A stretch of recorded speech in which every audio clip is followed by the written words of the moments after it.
Yes.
I don't know. I sent him a.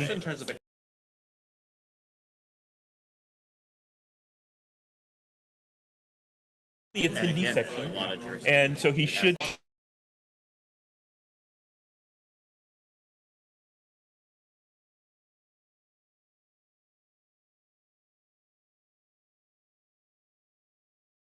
Your point was right before this, but when there's more time. Right, because now it's like. It doesn't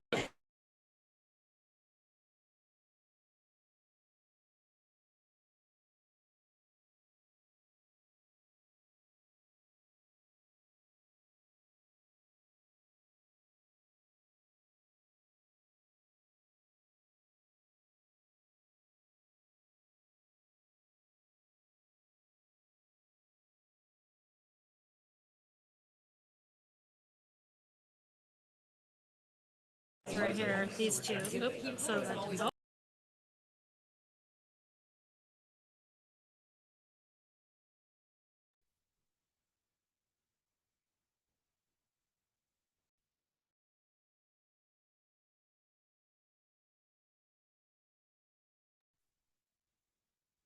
Is it debriefing at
Okay, we're asking everyone to please assemble. We're going to start the meeting. Thank you very much.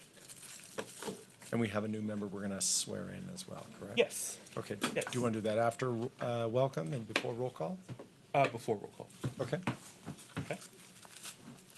Okay, so thank you very much. We will call the Ava Community Energy Board of Directors meeting to order.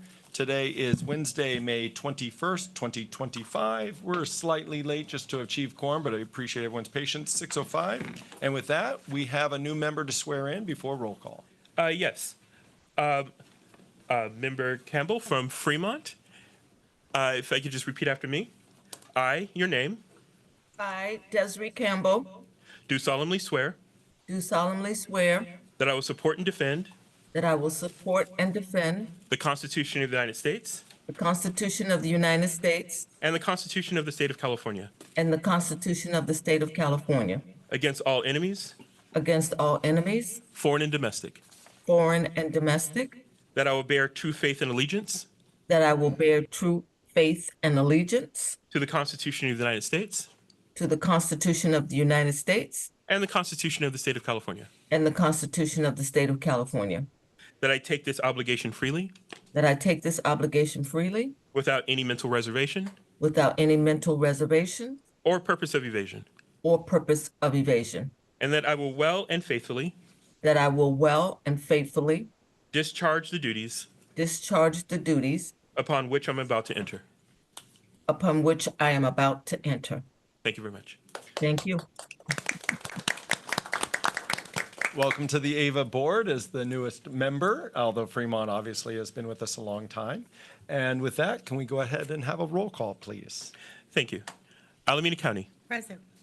Albany, Present. thank you. Berkeley, Present. Dublin, Present. Emeryville, Fremont, Sorry, I'm on mute. Present, thank you. Hayward, Present. Lathrop, Livermore. Hold on one second. Newark, Oakland, Present. San Joaquin County, San Leandro, Present. Stockton, Tracy, Present at the 1755 Harvest Landing Lane location in Tracy. thank you. Union City, Here. Community Advisory Committee, Present. Piedmont, Present. Pleasanton. Present. We have a quorum. Thank you very much. And Ms. Campbell, as the first or newest member of AVA, would you please lead us in the pledge? If everyone can rise if able, I'd appreciate it. oh, I don't have a flag here, but I'll try. We know what you mean. Okay, please begin. I pledge allegiance to the flag of the United States of America and to the republic for which it stands, one nation, under God, indivisible, with liberty and justice for all. Thank you. Thank you very much. Okay, with that, welcome to AVA with a very large and a virtual presence. So if any member of the public shows up at your location, if you can please assist, we would appreciate that. And if you have any trouble getting into the building, you're looking for a gentleman named John downstairs, and he will help get you to where we are at as the address on the agenda. With that, we're going to move to item number 3, public comment. This item is reserved for persons wishing to address the board on any AVA-related matter that are not otherwise listed on the meeting agenda. Public comments for matters that are listed on the agenda will be heard at that time when that matter is called. All members, public comment who wish to address it are limited to 2 minutes, and we ask that you complete an electronic speaker slip. As always, I will begin with members in the room and then go virtual. So with that, are there any members of the public who would like to speak on item number 3?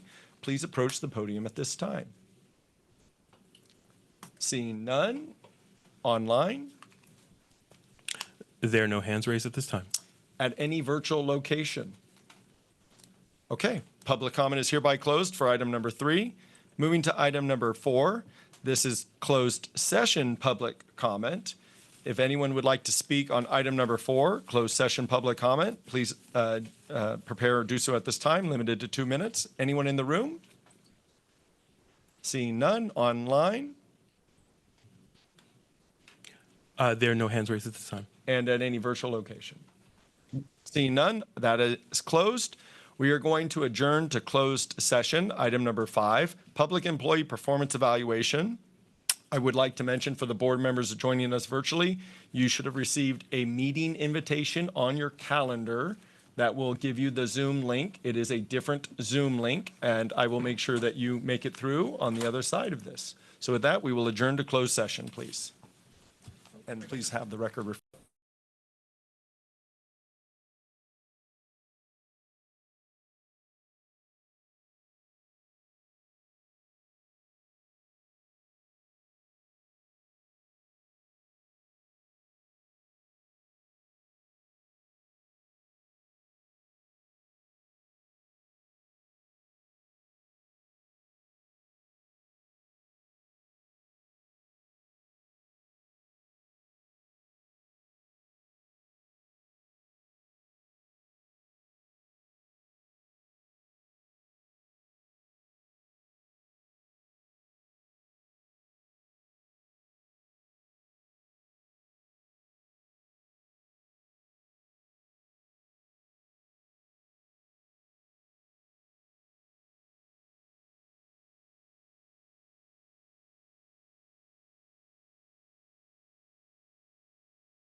Okay. Okay, thank you very much. We're reassembling. If everyone can, thank you. Really appreciate that. Okay, so we've completed item 5. We're moving to item 6, report out of closed sessions. Attorney. Yes, thank you. Good evening, Chair and members of the board. So coming out of closed session, the board found that the metrics that are spelled out in Howard's contract, that his performance metrics were met or exceeded, and opted to move forward with the contractual 10% bonus, as well as the retention bonus, of course, contingent on CEO Chang staying with the organization. And that concludes my report. Thank you very much. Okay, with that, we're going to be moving on to consent agenda. The consent agenda is consisting of items number 7 through 11. Are there any adjustments to this by any member in the room? Online? Okay. There is a typo. Sorry. Oh, please. In the minutes, there's a typo. So I will make the correction to that. Hold on one second. In the board member and staff announcements, I said that CAC Vice Chair Souza extended an invitation to attend Piedmont's Food Fest. That was actually Vice Chair Anderson. Okay. With that, the consent item is here. So are there any clarifying questions by members in the room related to consent items 7 through 11? Seeing no technical or clarifying questions in the room, are there any questions online by any member related to 7 through 11 consent? Seeing no questions, we'll go to public comment. If you would like to speak on the consent agenda, I ask that we are respectful and maintain decorum. Speakers may have different opinions. We wish to hear all perspectives and viewpoints. No booing, clapping, or other disturbances. This is your time to be heard. If you do ask a question, that won't necessarily be answered unless taken up by a board member after your allotted time. With that, in the room, any public comment, please approach the podium at this time. For consent, items 7 through 11. Seeing none. Online. There are no hands raised at this time. And at any satellite location. Seeing none, public comment is hereby closed for consent. Looking for member to talk about it or moved by San Leandro, seconded by Alameda County. Any comments before we do a roll call vote? Seeing none, roll call vote, please, for consent. Great, thank you. Alameda County. Aye. Albany. Aye. Berkeley. Aye. Dublin. Aye. Emeryville. Aye. Fremont. Aye. Hayward. Aye. Lathrop. Livermore. Aye. Newark. Yes. Oakland. Aye. San Joaquin County. San Leandro. Aye. Stockton. Tracy. Yes. Union City. Aye. Piedmont. Aye. Pleasanton. Aye. The consent calendar is approved. Thank you very much. With that, we're going to move to the regular agenda. First up is item number 12, the CEO report. Staff, a presentation, please. All right, if you can pull that up, Adrian. I'll just start by briefly summarizing the recent subcommittee meetings that we've had as typical. We had our executive committee meeting. There's a slight typo here. It references April 7th. It's actually May 7th. And we provided updates on the draft budget, critical municipal facilities, and the San Joaquin County enrollment process. 2 of those items we'll cover tonight as well, the budget and the critical municipal facilities. We're actually going to defer the San Joaquin County enrollment item to the June meeting in light of San Joaquin County's absence in this meeting. The next XCOM meeting will be Wednesday, June 2nd at 3 p.m. We also had a Finance Administrative and Procurement Subcommittee meeting that was last held on May 8th. Members received updates on the prepaid transaction, overview of that structure, as well as the draft budget. And the next FAP meeting will be on July 9th at 3:30 p.m. And then lastly, we had our Marketing, Regulatory, and Legislative Subcommittee special meeting. All these meetings were in the same week, so it was a busy week. That was on Friday, May 9th, and members received an update on AVA's legislative priorities and recommended positions. That's an item that we'll review tonight as an action item as well. That next meeting will be Friday, June 20th at 10 a.m. Moving on from that, I wanted to highlight an exciting update that Oakland had provided us related to the residential EV charging cord guidance. They adopted a new administrative policy. There's a link to it here for reference. I thought this may be of interest to our member cities, and it allows residents to more easily charge their EVs by running cords across the sidewalk to charge personal EVs. There obviously are a number of stipulations for how to comply with that. Residents have to be ground floor units adjacent to sidewalks, lack dedicated off-street parking, and be located in single-family or multifamily residential zones. And sidewalk grade must be 5% or less. And they are one of 6 U.S. cities that have passed this type of guidance, and the only city that allows it for level 2 cords. So kudos to Oakland, and certainly aligned with our mission to make EVs more accessible to customers. Next page on the Cal CCA annual conference. Just want to share at the end of April, we held, not we, but Cal CCA, our trade member association, held their annual conference in Irvine. It was a record attendance, continues to grow year over year, over 870 attendees from across the energy landscape. Very exciting.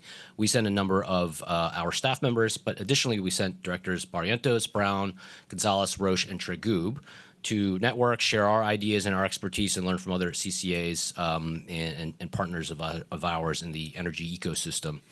So appreciate everyone's attendance and prioritizing that trip. I think it's a great opportunity to learn more about the CCA space and engage with our fellow CCAs as well. Next year, put it on your calendars, May 12th to 14th, 2026, the conference will be held in Sacramento, and it will be the 10-year anniversary. So I do expect it to grow. There'll probably be some special events associated with that to celebrate that milestone.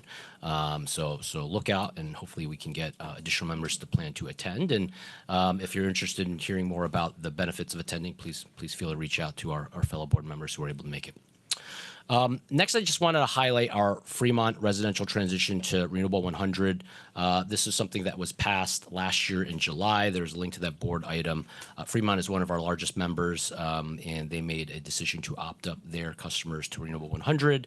Due to their size, we decided to split it and phase residential versus commercial and industrial to make sure that we could manage the procurement process and make sure it's as smooth as possible. So we are planning to do that. We've been doing very close engagement with city staff there in order to ensure that their residents really understand what's happening here, getting their enrollment notices, putting together FAQs, one-page flyers to share with our customers, and of course updating our web forms to ensure we're assisting with them in case they do want to opt down to Bright Choice. They know how to do that efficiently. And we're also attending some events there, of course, to continue to educate and inform them on the upcoming changes. Next is a typical update we've been providing just regards to our launch to Stockton and Lathrop. It continues to go smoothly. We launched over the month of April. We are now beginning billing cycles. That's always a time that we typically see a little bit of a bump in some of the opt-out rates, so hopefully we can manage that.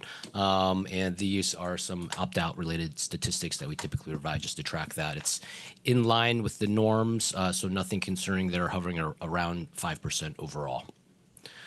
2 more updates. I just want to share our newest employee, Courtney Wall, who's a contracts manager in our Power Resources team. I won't read her full bio, but very excited to have her join the team.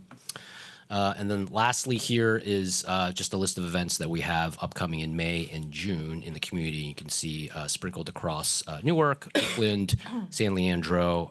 So a lot of great events in this late spring, early summer timeframe. And that is it. Thank you very much. Okay, with that, are there any questions by any members in the room related to item 12, the CEO report? Yes. Just one quick one. Who's the best staff POC for if we have events we want to flag for AVA to explore attending? Annie, do you want to address that? How to best inform on? You can just step right over there and talk to Suga. No, you're welcome to send them my way, and I'll take care of it. Perfect. Thank you. Okay. Any additional questions? Yes, CAC. Sorry, just want to ask about the Alameda County Fair. Are you going to be there this year? That's also coming up. We typically always participate in that, though it's not on this list, so I don't know if you have any comments there you need to share.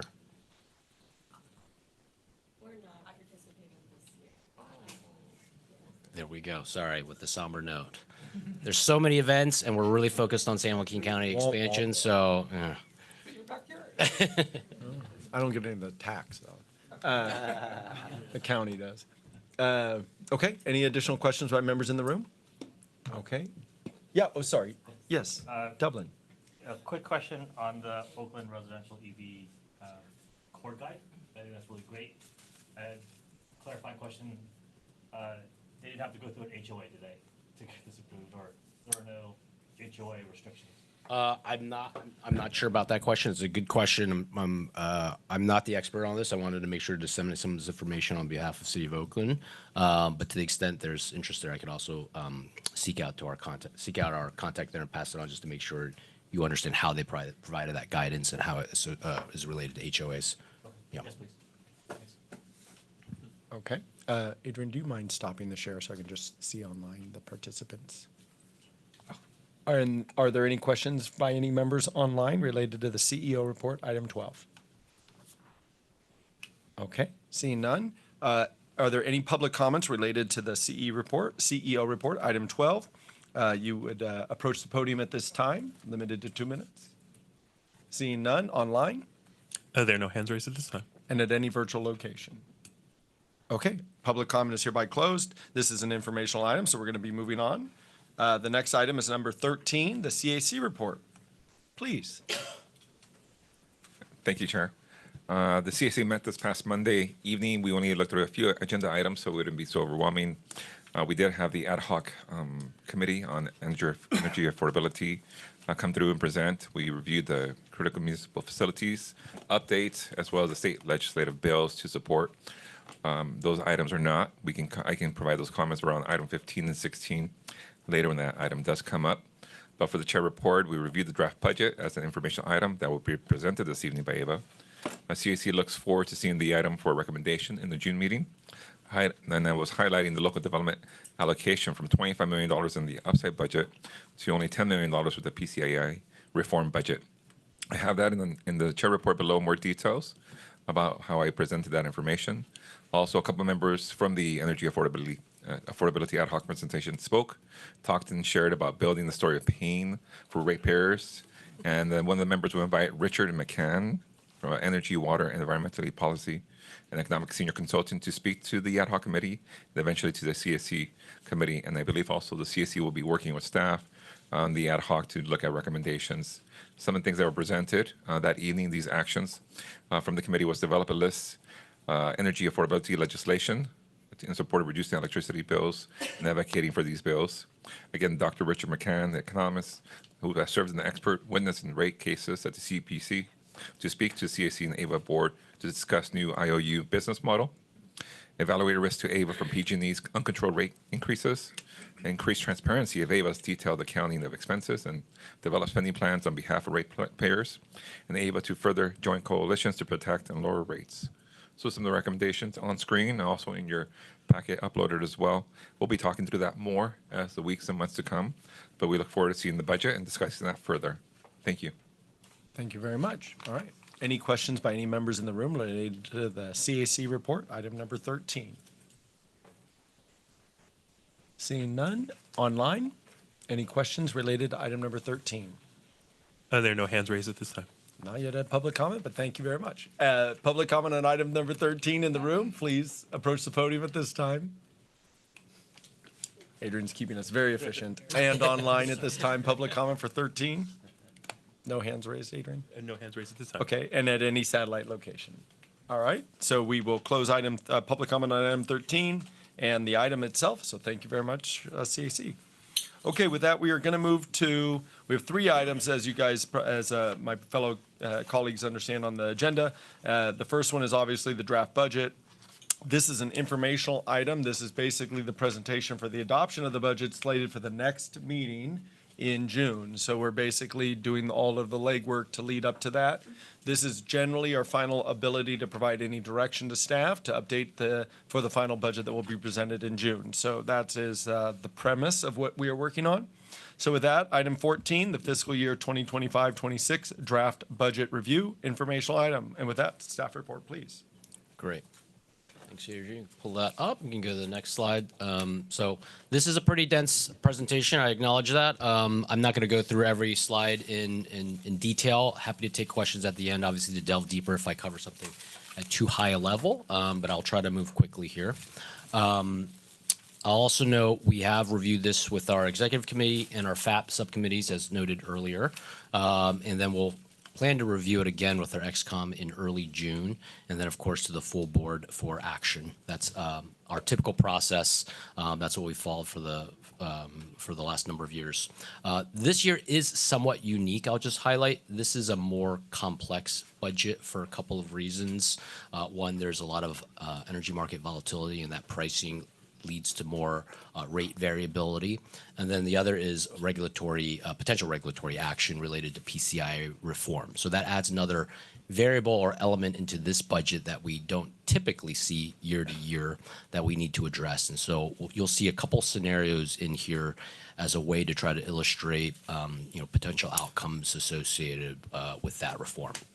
The last thing I'll just note is there was an ERA filing on May 15th by PG&E, which speaks to their latest forecast of rates. We posted this agenda topic on Friday, May 16th, so we did not incorporate that latest filing in here. The numbers here are largely the same from what we presented to the two subcommittees. So we do plan to update that information, of course, for the June meeting. So just wanted to highlight that point. The last thing I'll just say is, as is typical, the bulk of our budget and our expenses are really related to energy procurement. Our general administrative overhead, local development funding totals about 6 to 8%, so certainly is a smaller minority of the overall budget. Next slide, Adrian. Excuse me. This is just really basic reminder or refresher on our two energy products, Renewable 100 and Bright Choice. Renewable 100 is set at a 1/4 cent premium to PG&E. That's our value proposition. It was originally a cent premium to PG&E, and that has migrated down over the years. And then Bright Choice is currently at a 5% discount to PG&E. That initiated at a 1.5% discount. It went down to 1% in 2021 and then has migrated up to 3% in 2022 and has held steady at 5% since 2023. The graph here just shows the distribution of Bright Choice in R100 customers, also split by residential and C&I, which is commercial and industrial. So about 72% of our load for this next fiscal year will be on Bright Choice. All right, next section. The next section is related to PCIA, the Power Charge Indifference Adjustment. You can go to slide 5, Adrian. So I'm going to have a few slides on PCIA specifically in light of what I noted about the uncertainty from a regulatory perspective as it relates to potential PCIA reform, and then we'll dive into the budget and a couple scenarios that we've laid out. On power charge indifference adjustment, this always takes a bunch of repetitions to really understand, and it is a pretty wonky thing. As a reminder, AVA sets our generation rates indexed to PG&E's generation rates, and then there is a pass-through charge to PG&E as it relates to PCIA, the Power Charge Indifference Adjustment. And basically that, PG&E has a portfolio of stranded assets, utility-owned generation. This is solar, large hydro, gas units, et cetera. They have an annual cost associated with that portfolio of assets. And then each year there is a set process that the CPUC oversees where you determine the portfolio value of those assets, and then the difference equates to the stranded costs or the credit for that matter. So technically PCI can be positive or negative. It tends to be positive, though certain vintages have flipped modestly negative in more recent years due to the high price of energy costs. The way they look at portfolio value is they look at market price benchmarks. So what we'll reference as MPBs throughout this presentation. They look at that for brown power energy, resource adequacy, and renewable energy, and they do a mark to market on that. They obviously have a very set process to look at how to aggregate data related to transactions that are done in the market for a given year in order to try to determine and proxy the portfolio value. As you can imagine, or I should say, as PCIA rates go up, as MPBs go up as a reflection of higher energy prices, you will have higher rates and you will have lower PCIA, right? So PG&E's portfolio of assets is less out of the money, therefore PCIA lowers, and AVA has more operating headroom from a financial perspective. As energy prices go down, you will have lower market price benchmarks. Market price benchmarks are a reflection of market prices. You will have lower rates and you have higher PCIA, and AVA will have less operating headroom from a financial perspective to operate. So that's a really important dynamic just to understand sort of the interplay there with MPBs, which are a reflection of market prices, and rates and PCIA, and how that impacts our budget and our financial outlook. Next slide, Adrian. So why does that matter for this particular year? The CPUC has issued a staff report and has opened up a new rulemaking that is considering changes to the PCIA calculation process. There's a phase 1 and there's a phase 2. Phase 1 is looking at resource adequacy market price benchmarks specifically, and they have provided some direction that they view that the RA market price benchmarks are too high. Therefore, the PCIA is artificially too low. So they are evaluating that, and we anticipate a proposed decision here in the near term that will reconsider how they do that calculation, with the expectation that any changes that may be implemented would basically lower the RA MPBs, it would increase the PCIA, and therefore it would lower our operating headroom as a result of that. They've given some direction. They expect to take action this year for rates to go into effect in 2026. Next slide. So there is no formal proposed decision on this yet. We are eagerly anticipating it. It could take place anytime over the next number of weeks. It could come in late May. It could come in June. Typically, they would do a proposed decision, and then they would have 30 days to vote out a final decision. So it would set a clock there. It certainly could delay, but of course, the more they delay it, the harder it will be for them to implement that for January 1, 2026, as it certainly takes time for them to operationalize that. Our hope is that if there is a change, that change will come at least soon so that we can plan for it and we can account for that in our June budget. Addition to that, in just the normal process, ERA filings, which I referenced, the Energy Resource Recovery Recovery Account Forecast is a typical annual filing that PG&E provides in May as a rate forecast, and then they further update that in October before rates go into effect for January 1. So that's the typical process. Like I noted, we just received a filing on May 15th. We are still analyzing, processing that, and we will incorporate that for next month's budget. Next slide, please. Why is this important?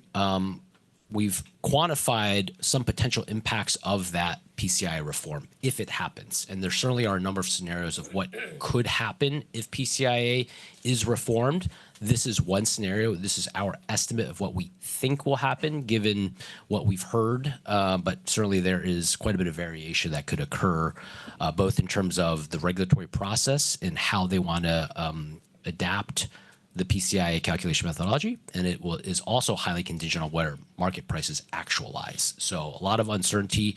This is a forecast.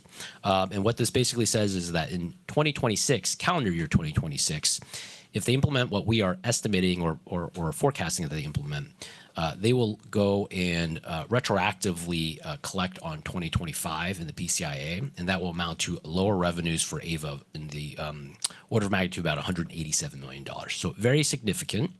That would be throughout the calendar year, and the bar graph that we have here breaks that out by quarter.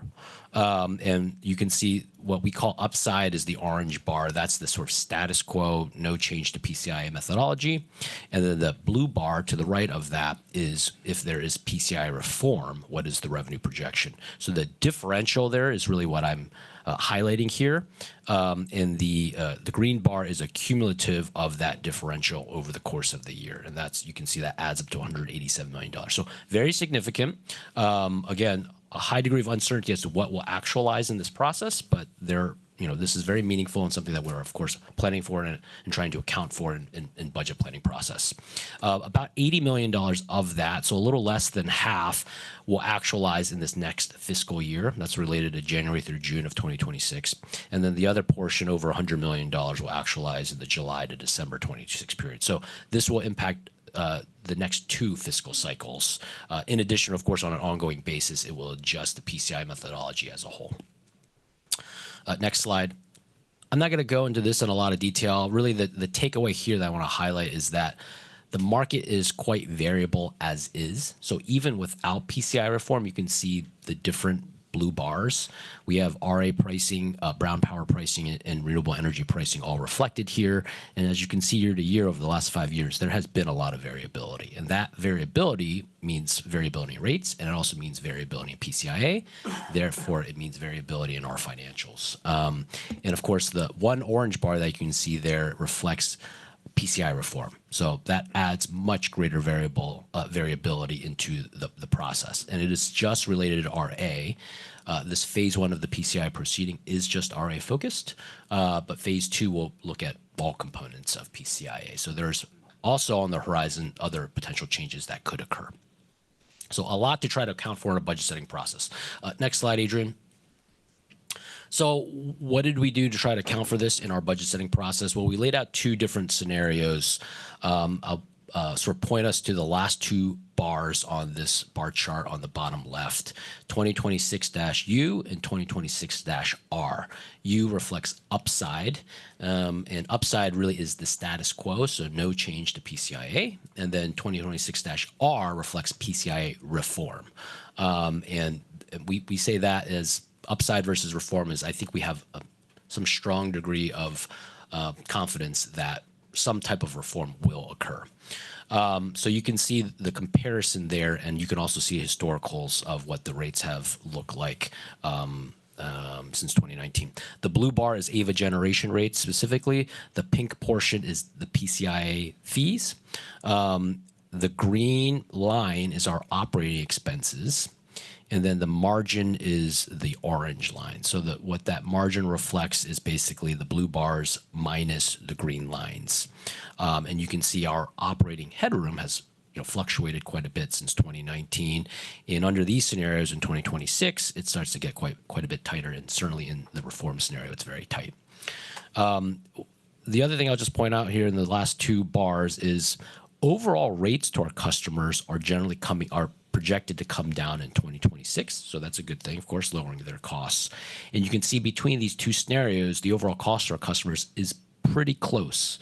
So it's not a meaningful difference to our customers. What it is meaningful, though, is the change in PCIA and therefore our headroom that we're operating with.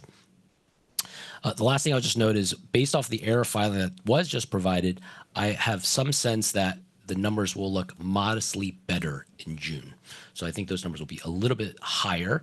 That's better for our financial headroom, but of course that means also higher costs for our customers. So double-edged sword there, so to speak. And of course that is based off of where market prices actualized, of course. So if prices soften, we'll see a certain dynamic. If prices go up because it's a particularly hot summer, we'll see some impacts there too. So again, just a forecast, assuming certain market prices.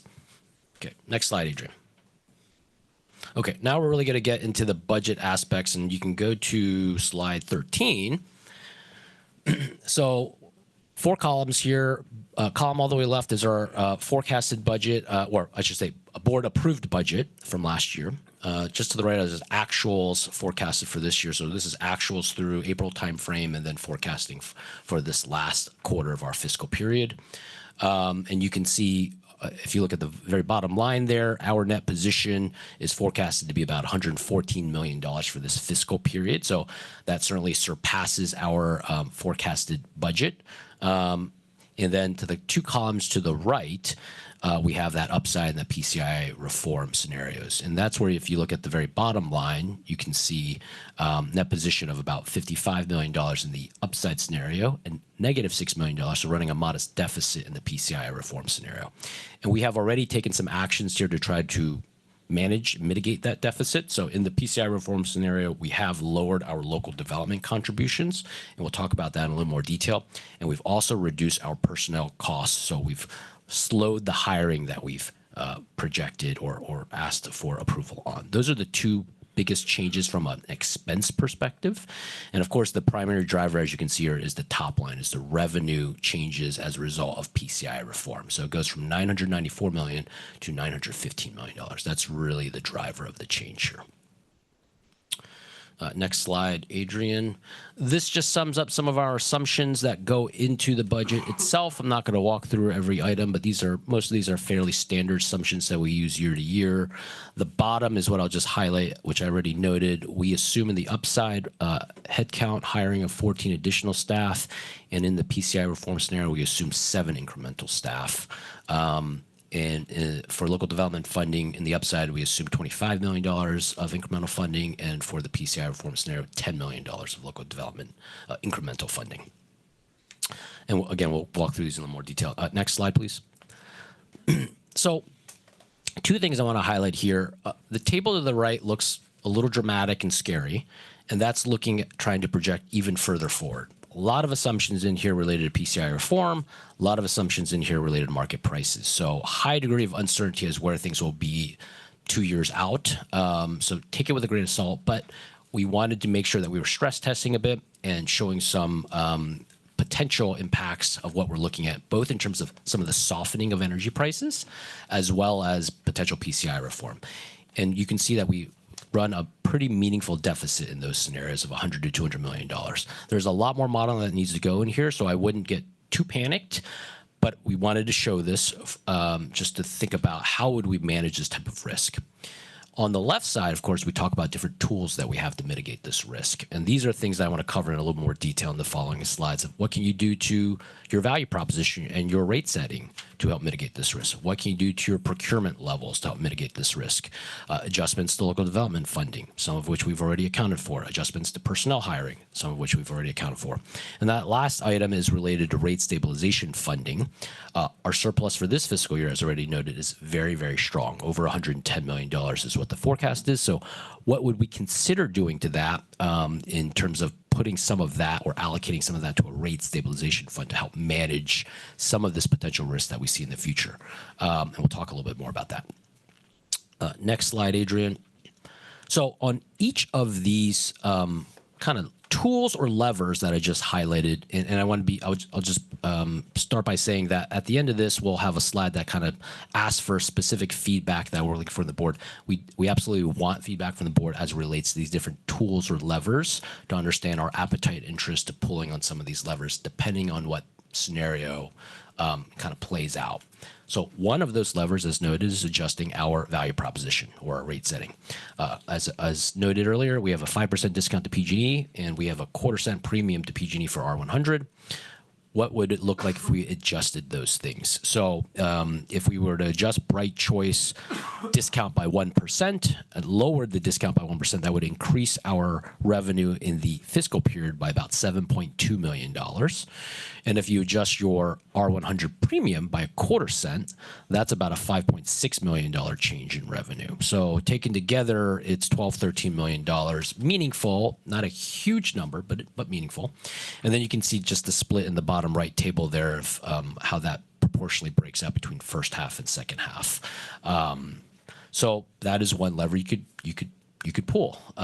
You could lower the discount by a few percentage points, and it is a straight line there to think about how that sort of accumulates. So that's tool number one. Next slide, please. So this summarizes our target procurement schedule. This is board approved. The table to the top left is the board approved schedule. It was approved back in April of 2022. And we have generally made adjustments to that year, at least for the last several years, due to a strong forecasted budget surplus. And so we've increased some of those procurement levels. And that's what the table to the bottom left reflects. I know it's a little bit maybe challenging to read and decipher, but really what this says is that for this current year, 2025, we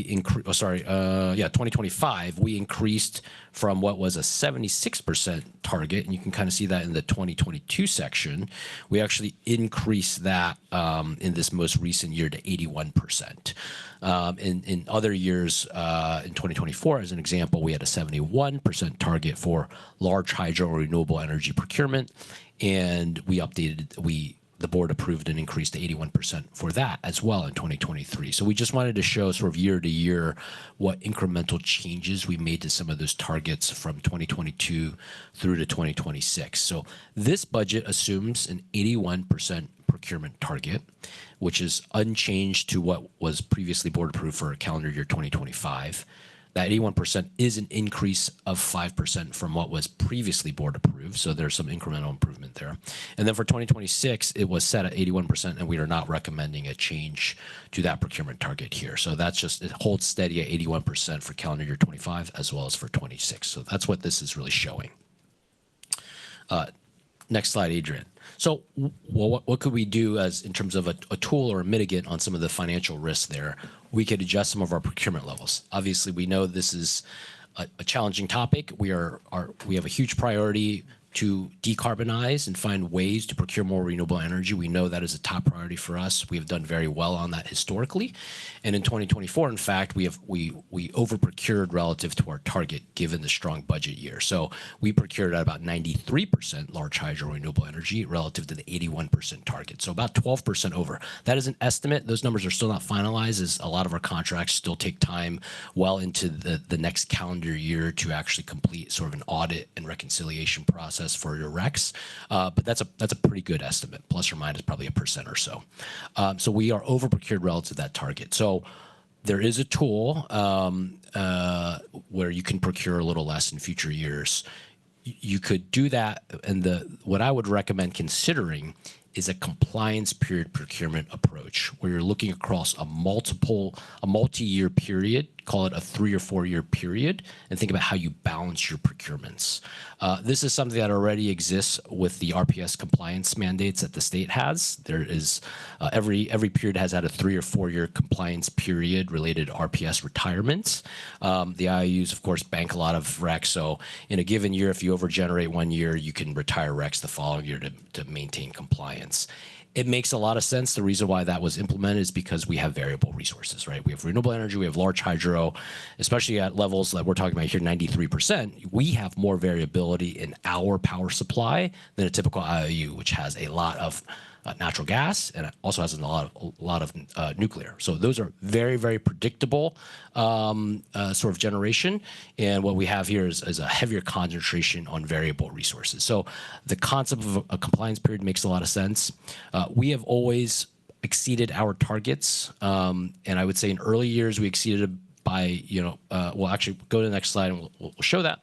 In earlier years, you can see, so this table lays out what our board targets were. So if you look at the table to the bottom left, we have our actuals, renewables, and large hydro.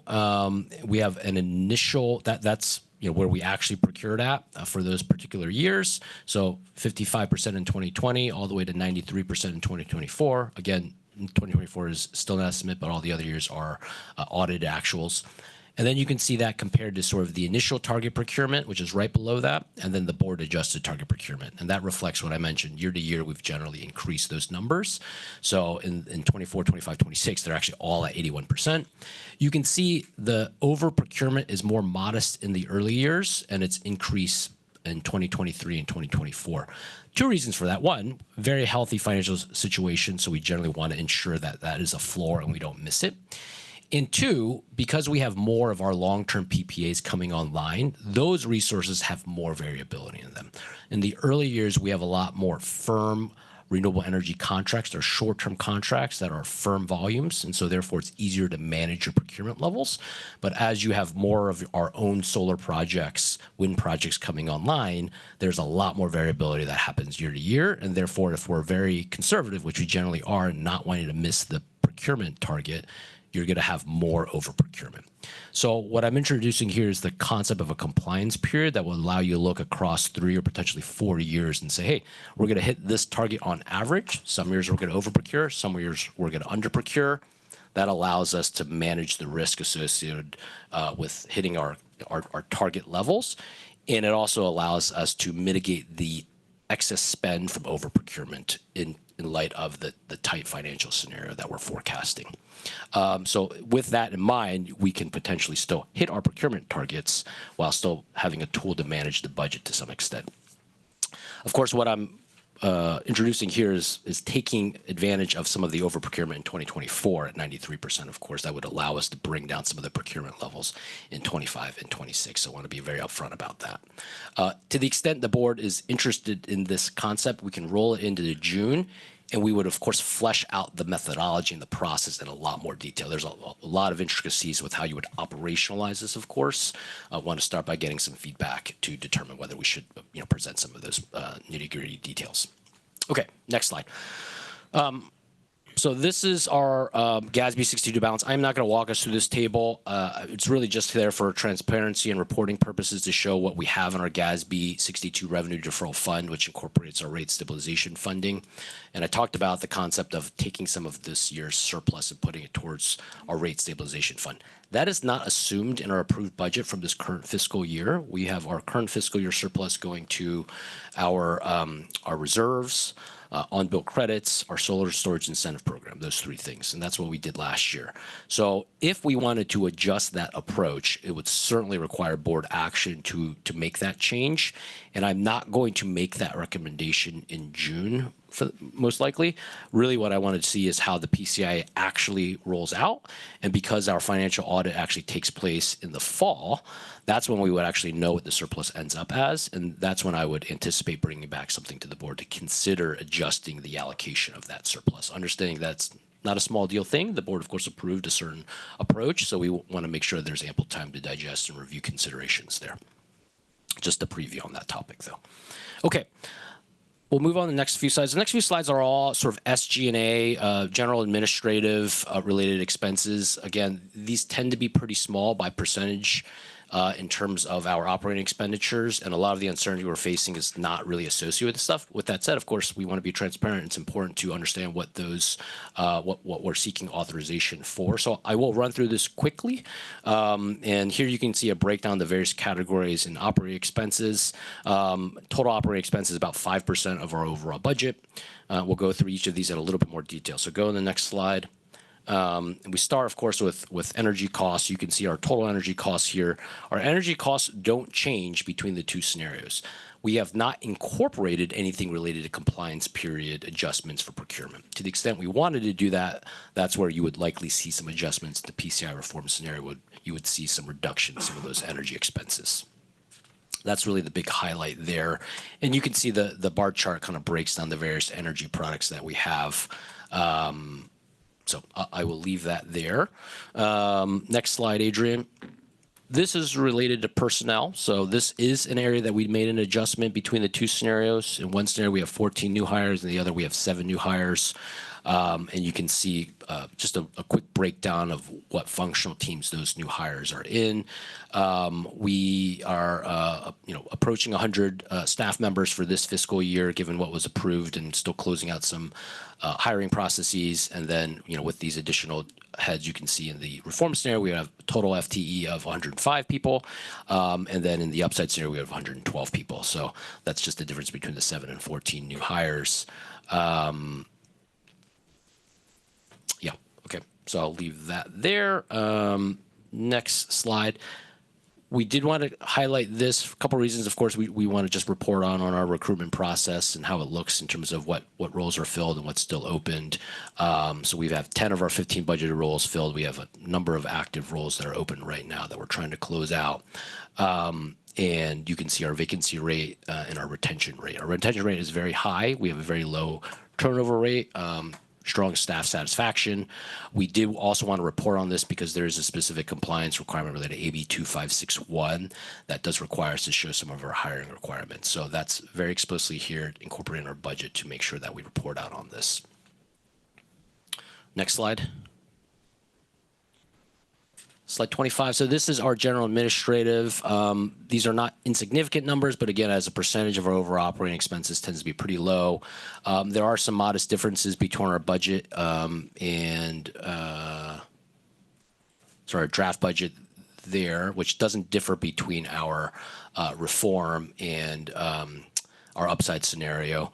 We've kind of flipped the columns a little bit just to be clear. So we have our budget and our actuals 25 on the right and our draft budget on 2026. And you see only one scenario because we didn't make alterations to this. A lot of our operating expenses are pretty consistent either way. To some extent, actually, you could say in the PCI reform scenario, we want to be a little tighter and think about ways to bring down costs. But we're also hiring less, so actually, we have to balance that with some of the consultants and such that we utilize. So it ends up being the same number from our perspective. I won't walk through any specifics there. Obviously, the big ones there are, operating expenses, some of our memberships and sponsorships, memberships specifically with some of the JPAs that we're party to, CalCCA, CCCFA, CC Power, et cetera. Next slide, Adrian. This is our marketing budget. Again, you can see actually a reduction relative to what we had in 2025.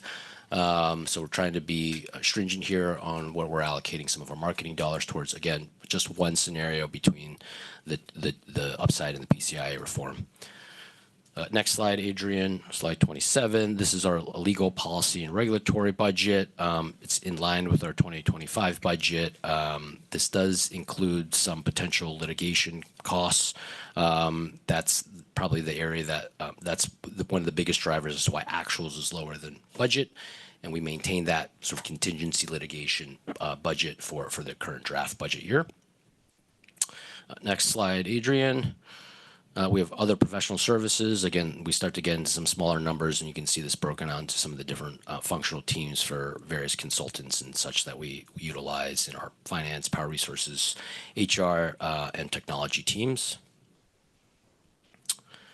Next slide, Adrian, 29. No major items to highlight here. The big difference, of course, between the upside and the PCI reform is the local development funding, and we'll get on that in the next slide. So we can go just a few more slides here. So next slide, please. So 2 on local development funding. So this lays out the distribution of funding towards local development between these 2 scenarios. So in the upside, we have $25 million. In the PCI reform, we have $10 million. That's a $50 million difference. We realize that's meaningful. Of course, we want to continue to invest in our local development programs. But as a very important reminder, we did our local development fund reconciliation process here over the last several months. We have $92 million in current local development fund balance.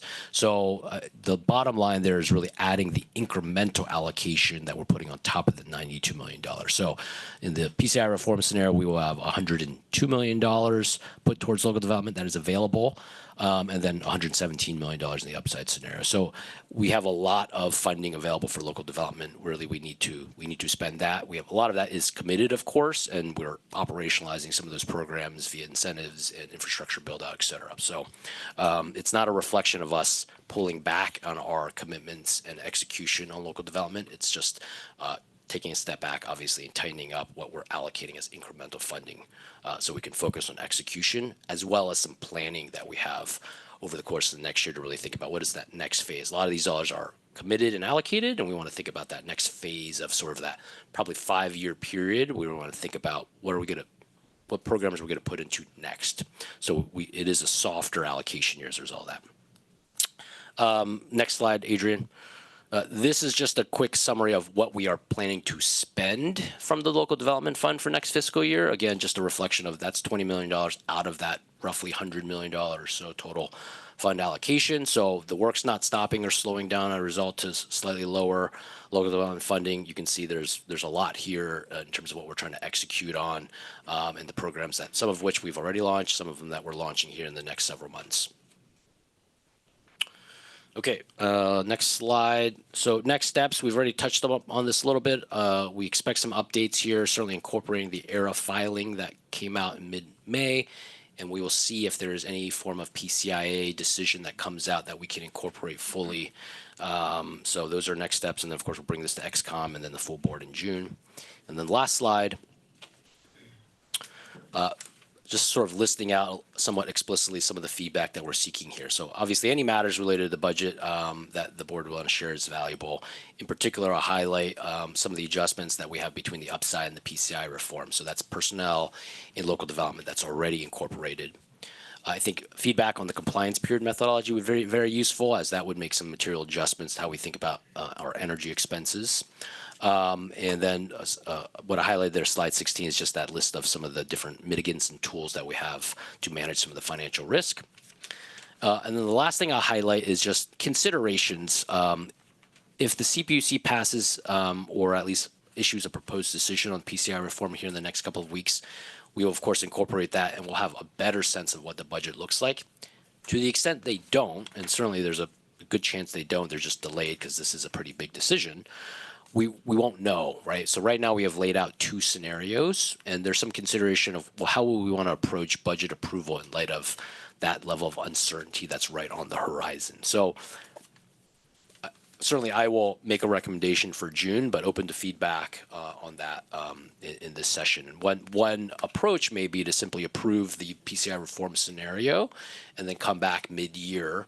And if that PCI reform doesn't happen, make some adjustments and say, you know what, we hired 7 in the first year, we'll hire another 7 in the back year, and we funded $10 million for local development in the first half of the year, we'll fund it incremental in the second half of the year. So it is convenient based off of how we've set up our fiscal period to maybe allow for a mid-year check-in that would allow us to adjust, given that any PCI reform would be likely to take place January 1 of 2026. So we have a little time to actually see how that is implemented potentially. Okay, that is it. Easy. Okay, thank you very much for that. So clarifying questions by members in the room at this time related to, item 14, the budget. Clarifying questions? Yeah, Union City, please. Thanks, Chair. Thanks for the report, Howard. Can you go to slide, oh, we don't have it pulled anymore. Slide 24, I'm looking at, but it's not shown, it's fine. There's a vacancy rate of 33% there. Is that just the 10 out of 15 new, so that's not Correct. vacancy for the whole org, it's just. No, yeah, just those open hires, which is 5 out of the 15 total anticipated hires, yeah. And then if I'm going to the slide before that, slide 23, I know actuals for 25, 20 million for personnel costs versus budget of 26.5 million, and then somewhere in the 30 million range depending on upside versus PCIA reform. So it looks like the growth between budget in 25 and then one of the 2 budgets in 26, I assume that's comp adjustments and then the 7 to 14 heads. And then is the actuals to budget vacancies essentially? Because the high level I'm asking is when you look at the second column versus the other 2, it's actually a 50% growth, right? So yeah, where that's coming from. It looks quite a bit lower for actuals, and a couple primary drivers. One is vacancy rates. Of course, we haven't filled those yet. The other is we've weighted the hiring towards the back half a lot. Some of that is just because it's hard to hire and it always takes more time than you anticipate. And some of that is by design. We want to make sure we need a role before we go hire it. So when we actually budget, we assume a full year of them filling a new hire, filling a role. When in actuality, the average tenor of a new hire is probably more like 3 months. So it's quite a bit different there in terms of what actualizes. But with the assumption that we do make all those hires by the end of the year, I think you would look at the budget salary compensation personnel costs as really what you would expect as sort of that run rate cost. Does that make sense? Yeah, well, I guess the 25 budget is sort of the baseline for where we start 26. I mean, 26 will still have some vacancies carried over, but you know, there's that. Then you add in the adjustments and the additional 7 to 14 heads, right? So, that's right. Yeah. Okay. The only other question I had was just if we're question/comment is if we're going to consider changes to the value proposition as part of the way we balance either FY26 or FY27, it would be great to see if there's a way to offset the impact to especially the CARE/FARA customers. I don't know if that's possible, if AVA can do the subsidy that usually comes from wherever somewhere else in order to maintain their rate, even if we're adjusting elsewhere. Is that something logistically that works if the board were interested in that? We have never adjusted the value proposition or the rate differently between Care and Fair customers and non-Care Fair customers. We have adjusted the on-bill credits as a more operationally easy way to do that. Otherwise, when you market, you have to be very cautious of, are we going to speak to a different level of discount for this customer versus that customer? based off that care fair designation. So I would be very cautious to implement something like that, but certainly that's something we can consider and just making sure we're mindful of what is that balance of equity and how do we address that. And maybe there's an easier operational way to do that via some type of on-bill credit instead. So that's one thing to keep in mind. The other thing I just want to take this opportunity to highlight, of course, is in the context of this type of financial stress, where we have a much tighter financial operating headroom, we have to remember that's in the face of lower rates for our customers. So I know we don't want to adjust our discount, of course, but their costs are coming down. So if we lower our discount rate, it's all in the context of their costs. Their costs are going down pretty significantly. So to give a little bit more comfort, I guess I would say. Yep, that makes it. And I think to your point of credit, yeah, I'm less concerned if that actually has to be the percentage and more just that the net amount is. And I hear what you're saying on the absolute amount, but maintaining that value proposition for at least that set of customers would be interesting. That's all. Thanks, Chair. Thank you. Additional clarifying questions by members in the room at this time related to this item? Sure. Berkeley? Thank you. Okay, first question. Slide 9. I think you mentioned something about there being a phase 2 for a PCIA adjustment, either through the adjustment of the adjustment. And I wasn't clear where that's coming from and whether that would be through error as well, or would it be through a rates case or something else? How much involvement, how much control do we have basically in trying to influence the scope of that and the timeline? Well, we will, of course, be very engaged, actively engaged in the advocacy of that, as we always do for anything PCI related and generally rate setting related. It's not via the ERA filing. It would be through an independent PCIA related rulemaking. That's what is being considered for this phase 1. And the CPUC has indicated there will be a phase 2 that will revisit this on a kind of bigger, broader basis. I think there's a lot more uncertainty as to what phase 2 will look like. With phase 1, I think there's a little bit more signaling and indication of what we think, which is why we have a little bit more confidence in this PCI reform-like scenario. And phase 2, I think, is intended to. Phase 1 is just RA related. Phase 2 will open up potentially Brown Power and RPS, and RPS may be the area that the CPUC is particularly focused on. But again, a lot more uncertainty there, and I think there's an expectation that proceeding could be is likely a multi-year proceeding. And we had a multi-year PCI proceeding back 5+ years ago, and this is what we got. And so now they're looking to change this methodology. So it will take time for something like that to play out, but we will be highly engaged ourselves, CCAs in general will be, and certainly through CalCCA in a very organized effort, we'll be advocating on all of our behalves as well. Thank you. Okay, that rates are coming down was mentioned several times. What are the factors that are influencing that knowledge? Softer energy prices. That's really it. Now, as I noted, there's still a lot of uncertainty as to how prices will actualize, but at least forecasted prices for 26 and for 25 are expected to come down a little bit, specifically on RA as well as for RPS. And so those are the biggest drivers on rate setting and PCI that lead us to forecast that rates are coming down and softening to the benefit of our customers, of course. And then the two scenarios we laid out between upside and reform accounts for an additional change to PCIA, methodology, which also already incorporates the same sort of market dynamics that we're forecasting in both. So in both cases, we are forecasting softer energy prices. Prices may not soften and throughout the year actualize at a higher level because maybe we have a lot of heat waves and things like that. So that there's no certainty that that's what will happen, but at least based off of what we're seeing right now, that's what we anticipate. Okay, and does that is that fully baked into the full rates case package, including transmission and distribution cost adjustments Everything we're talking about here is just generation related.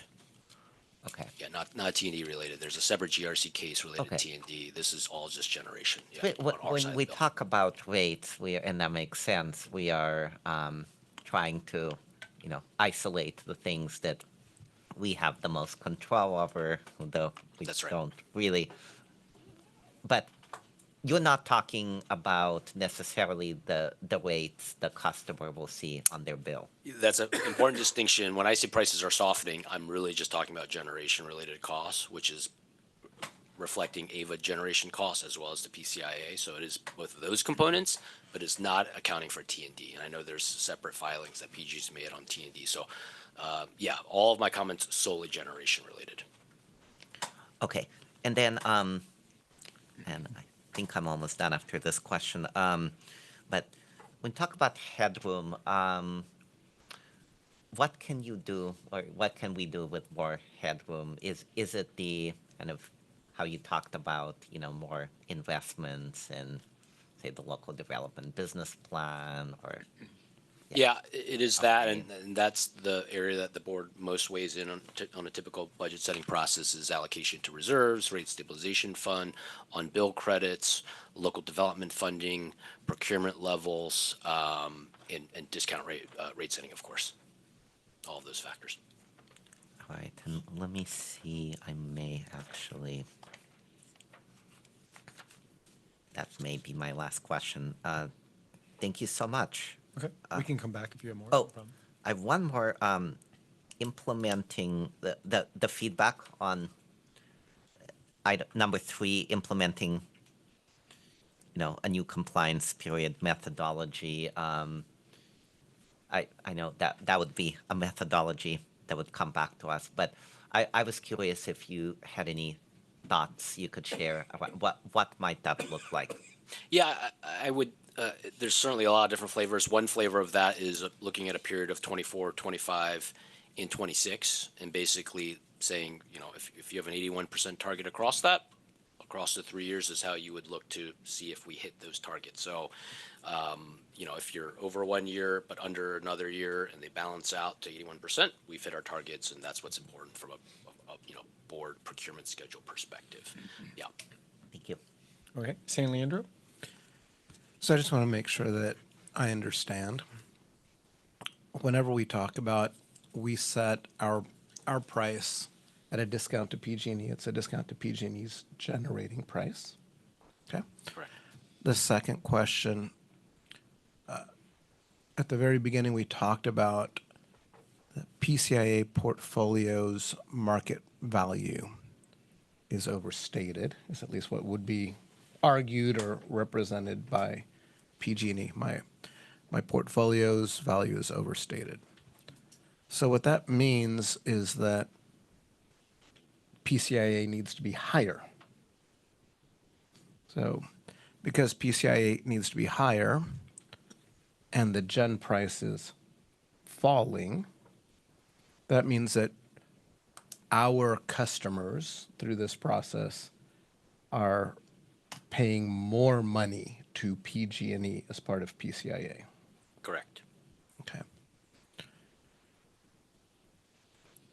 This is probably a bit facetious, but let's just do a reality check.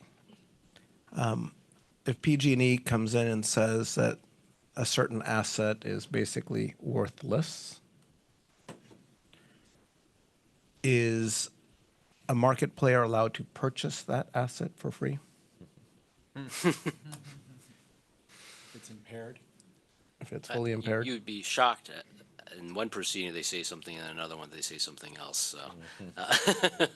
I guess, without going too far into commentary, I do think that we need to be pretty strident in if something is worthless, then anyone should be able to buy it for $1. That concept. When we think about prices falling, I do worry about stress testing, in particular, whether it's our prepaid transactions or any of our hedges. Is there an increase in credit risk? I think the answer is there's an increase in risk, or is that something that we're tracking, modeling, paying attention to? I see the head nod, so I'm gonna take Yes, that as a yes. it is. We certainly look at sort of our credit worthiness. We look at our reserves, and that is both a stress test that we do on our cash flow modeling, and it's specifically, we certainly consider how does that impact our credit profile and what trickle down effects could that have on us. Okay.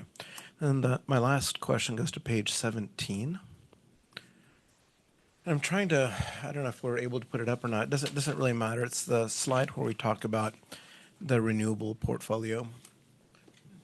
So I look at the far right-hand column in the upper box, upper table.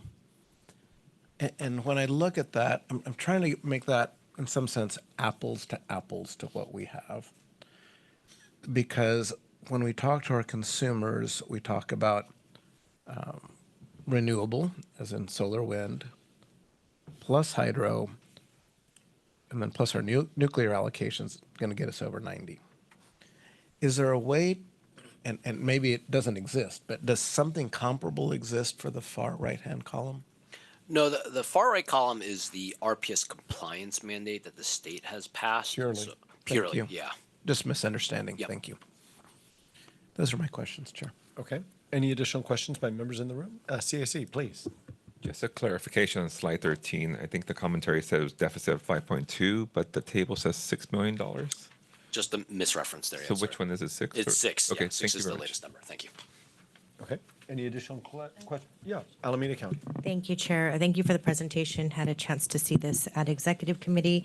And if we do end up having to do the reform budget, at what point can we revisit if funding sorts out? Or could we actually revisit replenishing some of the local development? At what point would we do that check-in? I would anticipate that would be a mid-year change, which means we'd probably do it in November and December, and preview in November with a recommendation and action in December to then implement January. That's what I would anticipate.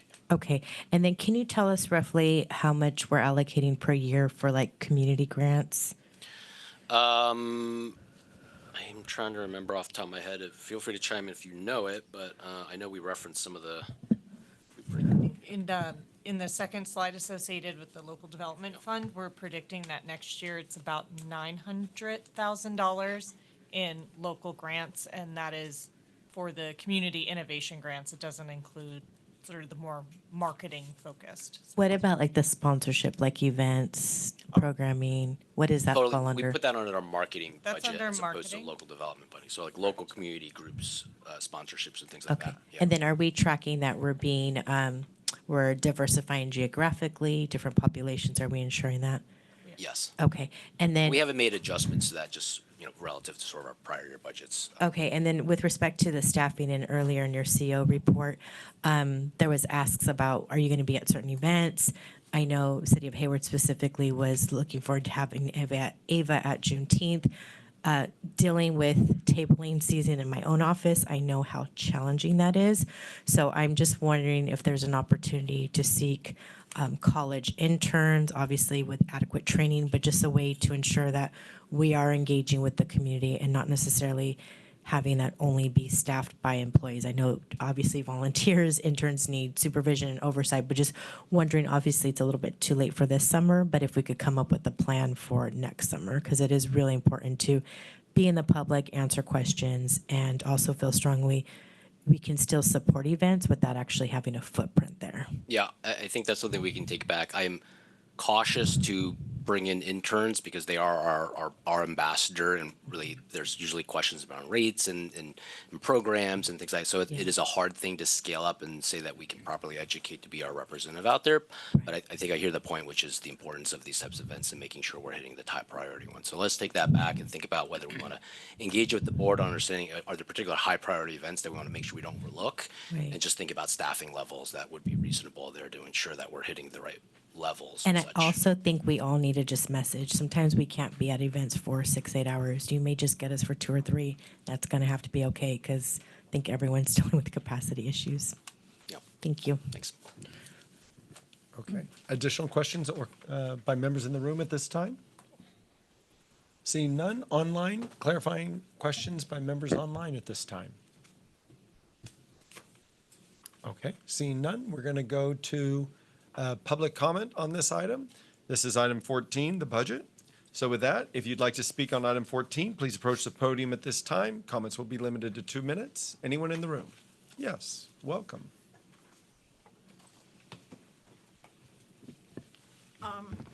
Yes, my name is Cynthia Landry. I am speaking as a member of the public regarding, here it says 30, page 30, but the draft budget local development incremental funding allocation.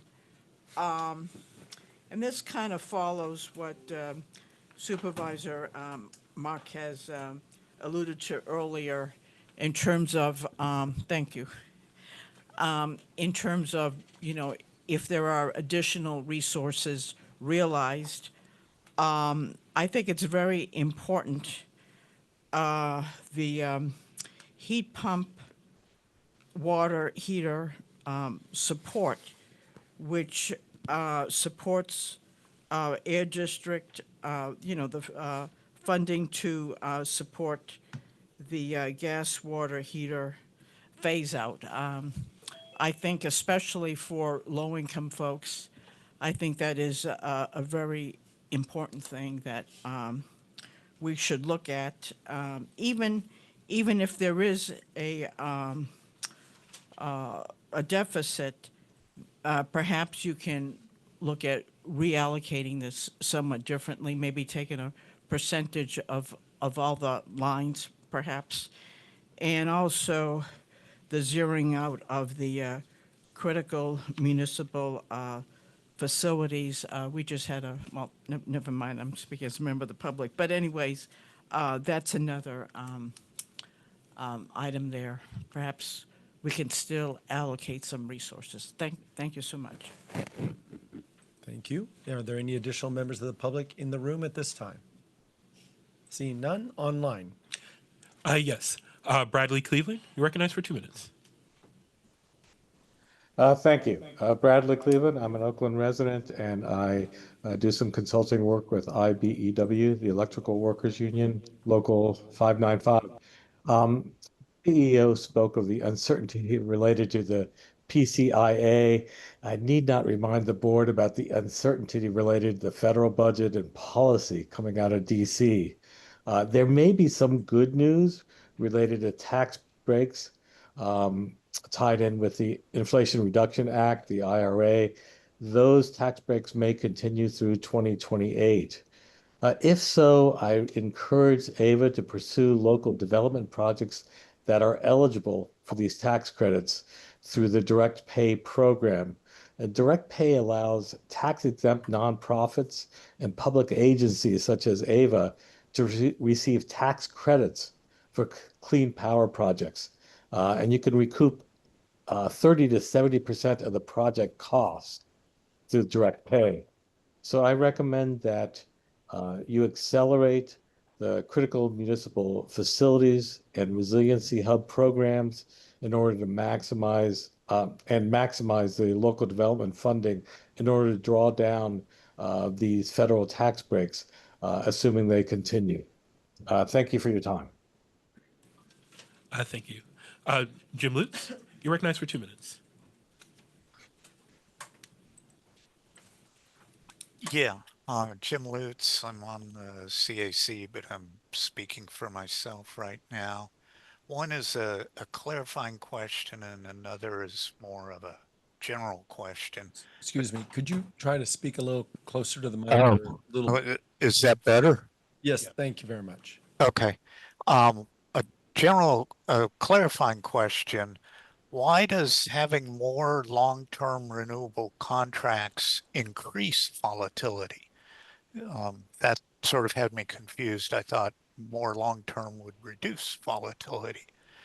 But my main question was, if AVA stopped indexing to PG&E rates, would that reduce the risk of volatility to these PCIA rearrangements and changes? And is indexing to PG&E rates sort of amplifying the risk of the PCIA changes? And those are my questions. Thank you. There are no further hands raised at this time. Okay, are there any public speakers at any satellite locations? Seeing none, we're going to close public comment and bring it back to the board. Howard, do you mind, do you know those questions specifically, maybe pegging to PG&E or not? Would that help with volatility? No, it's not going to help with volatility. I mean, PCIA is set independent of how we set our rates, so it doesn't do anything to PCIA. In fact, our methodology actually tries to mute the impact of that to our customers because we account for that, whereas there are some CCs that don't index to PG&E, and they set their rates, and the rates can be very stable, but with PCIA is volatile, the end generation cost for customers actually continues to be variable. So ours actually tries to account for that and mute that a little bit, so it's the opposite. Okay, and then the long-term contract variability or not, did you have a comment on that, or? Sure. I mean, we have more and more resources that are new steel in the ground resources that we enabled to be built through 10, 15, 20-year PPAs. Those are all contingent contracts. So if the sun shines and that project performs well, it generates more, and we manage the risk of that throughout our portfolio, and all those resources have that. My comment earlier was in the early days, obviously we didn't have as many of those resources online. It took time to contract them. It took time to build those things. So we're out in the market buying it from existing resources. And when you buy from existing resources, you generally buy and sign firm contracts. You say, I want to buy 1 million megawatt hours of solar renewable energy. That's what I'm buying. It is firm. So that's as you mature and we have more of our own projects coming online, we actually have more contingent projects that are delivering, and it is dependent on the sun, the wind, the water conditions. Okay. Okay. So one of the things I wanted to maybe point of clarification before we go further, and then I'm going to ask the CAC, so I'm just teeing you up there. Can you let us know, so when we look at these items for feedback related to potential levers or levers that you can pull for budget mitigation, is staff, one of the challenges I have is how much impact do they have? And more so I'm looking at 27. 26 is obviously seeming like it's our reserves are healthy, we're manageable. But if this challenge continues on, and I apologize, I'm kind of doing my questions at this point, but when staff brings this back, are they going to tell us how effective are each of these in addressing a potential $210 million 2027 problem? Yeah, absolutely. We can and we will do that, trying to get a better sense of what the scenarios will be to know what to recommend and then quantify that. And for example, the value proposition, we did lay out the order of magnitude. The procurement one's probably the big one that we want to be able to speak to. Unfortunately, because we're in a highly volatile market environment, which is one of the drivers for the adjustments to rates, PCI also has a direct impact to how do you quantify that. With that said, of course, we can build out a few scenarios of what that looks like if you were to adjust those procurement levels in a few different market environments to help show that. Yeah, I guarantee you the first famous statement, right? Only two things certain are death and taxes. But the reality is we need, I think, I'm just going to give feedback as the chair that I need to know how much each of these can impact the effect of a $210 million loss. Right? I need to know how deep do we have to go if that's really what's coming down the pipeline for us. Okay, so I apologize. I just wanted to start that off. CAC, did you have any comments about the budget itself or any feedback before we go to member comments? Since there's more information on it first being presented here, we're going to wait till next month to see more comments around the budget. Okay. I did just do a high-level overview around the impact of the local development business plan, but no recommendations yet on this. We'll be presenting our thoughts and recommendations next month. Okay. Thank you very much. Okay, so I'll open it up to member comments in the room. Staff is looking for feedback that's on page 33 of the slides, if you have that available. Specifically, maybe we could talk as a board about this compliance period methodology over a multi-year period. Anytime you implement a multi-year rolling average, you definitely want to calculate it on the historical to see the impacts, to see if it actually would perform as you expect before you would implement it for the future. But I'll start us off with member comments for members in the room. San Leandro, I see you grabbing your mic. So I think that having a bigger window of time naturally creates greater flexibility. It lets us manage financial risk more effectively. For me, it's a no-brainer to do that. I do agree with your comment, Cher, that definitely needs to we need to understand what it would have looked like if we had done it before, so that we don't have surprises. I very much latched on to Director Marquez's comment that we just need to have a clear timeline for when we're going to revisit this topic, and if we need to make it adjustments or have the ability to allocate more money, whatever the case, if it's pulling it back because things are worse than we thought or not as bad as we thought, just making sure that we've got that cadence. That's my primary recommendation. Also, just writing what the chair said around impact. For any one of these levers that we pull, if we decrease this 5%, you get a 2% change in net. I use the term net income, whatever the right term of art is in a public agency. Because right now they're purely conceptual, but what we're being asked to do is provide guidance that will yield a financial impact. And so I think that is particularly important. Those are my thoughts. Thank you very much. Additional comments by members in the room? Yes, Berkeley. Yeah, thank you.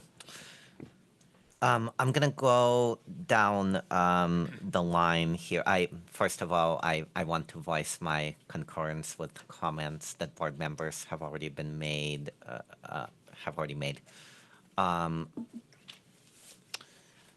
I do actually, before I provide feedback, just based on the comments that members of the public made.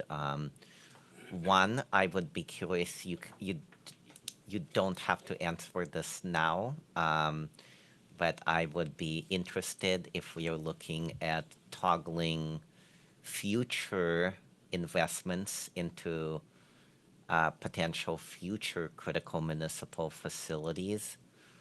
What the openness even is. But, well, I guess that's us by our local jurisdiction. So maybe I need to go back and find out based on just NEM 3 coupled with other market conditions that did not exist 2 years ago or even last year. I guess I don't want to get into the next agenda item. Which I'm very happy that what exists now around critical municipal facilities is moving forward, but we're talking about future, so I want to know if there's a there. Okay, in terms of feedback specifically, I agree with the CEO's recommendation to or on the side of conservatism. That is something that I would personally support. I think I was thinking along similar lines as you actually, as adopting the most conservative budget based on the PCIA adjustment, or whatever the name of that scenario is, and then maybe looking at adjusting moving forward. And I also agree with the chair's comments around we need to look at the out years. These decisions need to be made with full, as much knowledge as we might have. And I think that actually means assuming the worst possible scenarios as well. And looking at, 2 to 3 years out. And on that note, I think I would definitely be interested in looking at a compliance period methodology, multi-year. I was thinking at least 3 years into the future. I would like to better understand what that would look like. So let's say we took our renewables procurement down from 93% to 81%. I'm just throwing out hypothetical numbers. What does that actually look like on the ground? Is it how much less megawatts are being procured of renewables, or how many, how much brown energy electrons have to operate longer because of that decision. I would like to better understand that.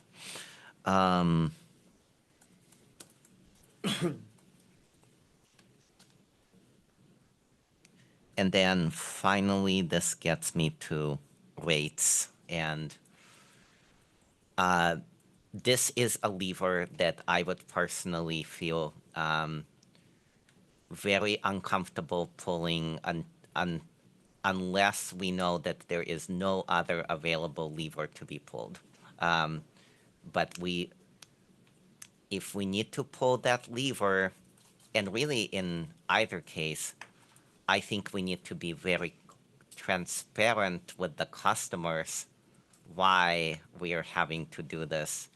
And I think that means talking about this error case in front of us. And this is where I'm going to leave my comments on this final note. I've been talking with staff a little bit about that, especially should the proposed decision be the one to be approved as a proposal or provided by staff. I think we really need to ramp up our advocacy on this front and work with Cal CCA to bring light of this. I think this is a travesty to go through this particular little known, little trafficked proceeding on something that has such wide-ranging impacts to CCAs across the state. And I think we need to let the public know. And I think the CPUC needs to hear from the public on this issue, full stop. Thank you very much. Additional comments by members in the room before you, oh, yes, please, Union City. Thank you, Chair.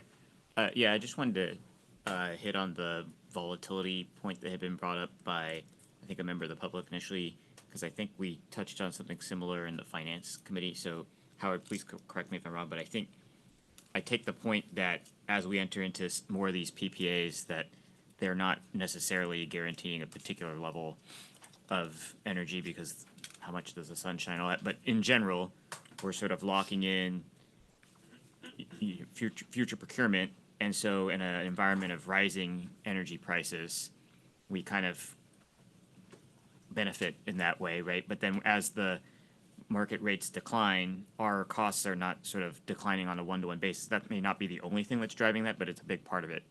And so that's kind of what's, I think it is a key point. And so I think it's not that the volatility is in the energy prices, it's that our costs are closer to the fixed end of the spectrum. And so it's creating volatility in our operating headroom. And that's where the volatility, I think, that you might have been mentioning was coming from. So anyway, I think I just wanted to address that point because I think that's where all of these discussions about the next year or two are coming from is obviously we want to keep doing that. I think in the Finance Committee, you mentioned that we're actually maybe even on the lower end in terms of the, or should I say the higher end of our exposure to the sort of open market prices relative to some of the other CCAs. But that's basically what's driving this conversation. And I wanted to echo one thing that Director Trego mentioned about, this lever of having to change the value propositions would be a very difficult decision. I think I wasn't on the board at the time, but I imagine that the board in prior iterations when they made the decision to increase the value proposition or the benefit to the customer, it was made given the environment at the time. So I think even though it would be very painful, it has to be on the table to be able to adjust it up and down as rates change. Otherwise, it's a really significant decision to increase it if it's the only direction that we can move in. So, we'll cross that bridge when we get to it, but it sounds like we might be getting there pretty soon. Thanks, Chair. Okay. Any additional comments by members in the room before I go online? Okay, seeing none. Thank you for your patience. Any comments by any member online at this time? This is when I hope my mic is working. Okay, I have a few comments. I don't think I have any online. So mine, and I appreciate just maybe Chair's prerogative to say a few at the beginning, but when we review the budget That is definitely a critical point, I think, now, and frankly, needs to be operationally built into just AVA in light of the next few fiscal years we see ahead. Two, I would assume, as Berkeley has outlined, that the PCIA occurs, that the adjustment occurs. It's the most conservative. We have to, we're quasi-governmental JPA, the most conservative route to budget for, and then always with the ability to add back in headcount if things do better than our conservative budget. It doesn't mean you're over-conservative. If you're over-conservative, then you're not serving the public or doing things that you should do. So that's where that mid-update would come from my perspective, so that we can still be doing the work we do. There is a reality you could be too conservative, but I think it just as in general, we should assume the PCIA adjustment occurs, and then back into dollars and other programs as it doesn't pan out as poorly as we may have assumed. By doing that, I immediately then lead into rate stabilization is going to be likely as our first easy tool. And then I go to, following my notes, what are these other tools available to us and how much impact do they have on the fiscal outlook, right? So the multi-year compliance period seems reasonable to me. I don't know how much that would actually generate. I don't know how that would apply, and I don't know what it would have produced if we had it in place over the prior years. That's my first. And then to local development, which I'd hate to see cut, but understand how there's already the $90 million. I think the comment from the public to tie it into what other agencies that we partner with are already doing, such as the heat pumps or some of that, we should be doing that. Like that's a very easy, like if we can support other agencies that also might be challenged with the climate, Stop Waste or these others, those types of local development tie-ins as local development dollars become more scarce, to me, would be something. And then I do echo that the value proposition is something that I think has to be a tool, but I would hate to see it as a tool that we'd have to pull. But I will say I've seen it where we've tried to not do something as long, and it's actually hurt us than doing it sooner than later. So if we're going to have to do it, let's know we're going to have to do it sooner than later. And let's make sure we're very transparent about when we would do it. Maybe we talk about it as a future point, but we're talking about it now. I don't know, but that one is one I'd hate to see happen, but I understand the premise. So that rounds out my comments. Are there any additional comments by any other member at this time before we close item 14? Okay, seeing none, we're going to close item 14. We've been at it about 2 hours. We'll take a quick, if we can, 5 to 8 minute break for the members here and try to keep on moving to 15. So thank you very much.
Okay, we're reassembling. If I can, everyone come back to order, please.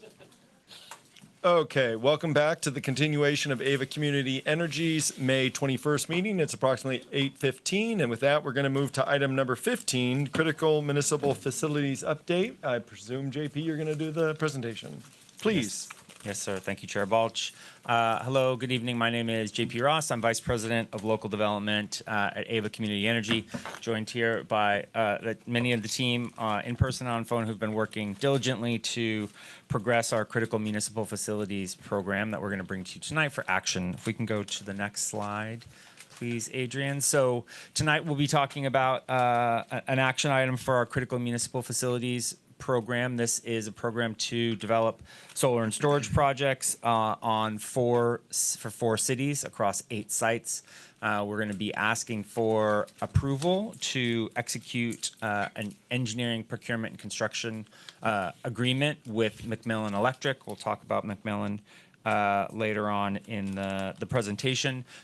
This will be 8 systems that will provide resilience to critical facilities. We'll be providing a small amount of bill savings over the term of the power purchase agreement that we'll be executing with cities. And it has a very expedited timeline as we have to get these projects installed. And if I just may mention to the board members, this is an action item, so as JP has mentioned. Thank you. Correct. Yes, it is an action item. We have a very short window of time to get these projects installed by April of 2026 in order to achieve a net metering 2.0 timeline that provides better savings for these projects. So we are pursuing an action item from you all that it has 3 parts. Tonight, one is authorization to negotiate and execute an engineering, procurement, and construction agreement with McMillan Electric. A second is to negotiate and execute power purchase agreements with the 4 participating cities. And then the third is to allocate $8 million from previously allocated local development funding for the construction and operation of these projects. Next slide, please. So we have shifted our ownership strategy that I'll talk a little bit more about that ownership strategy later to develop these projects.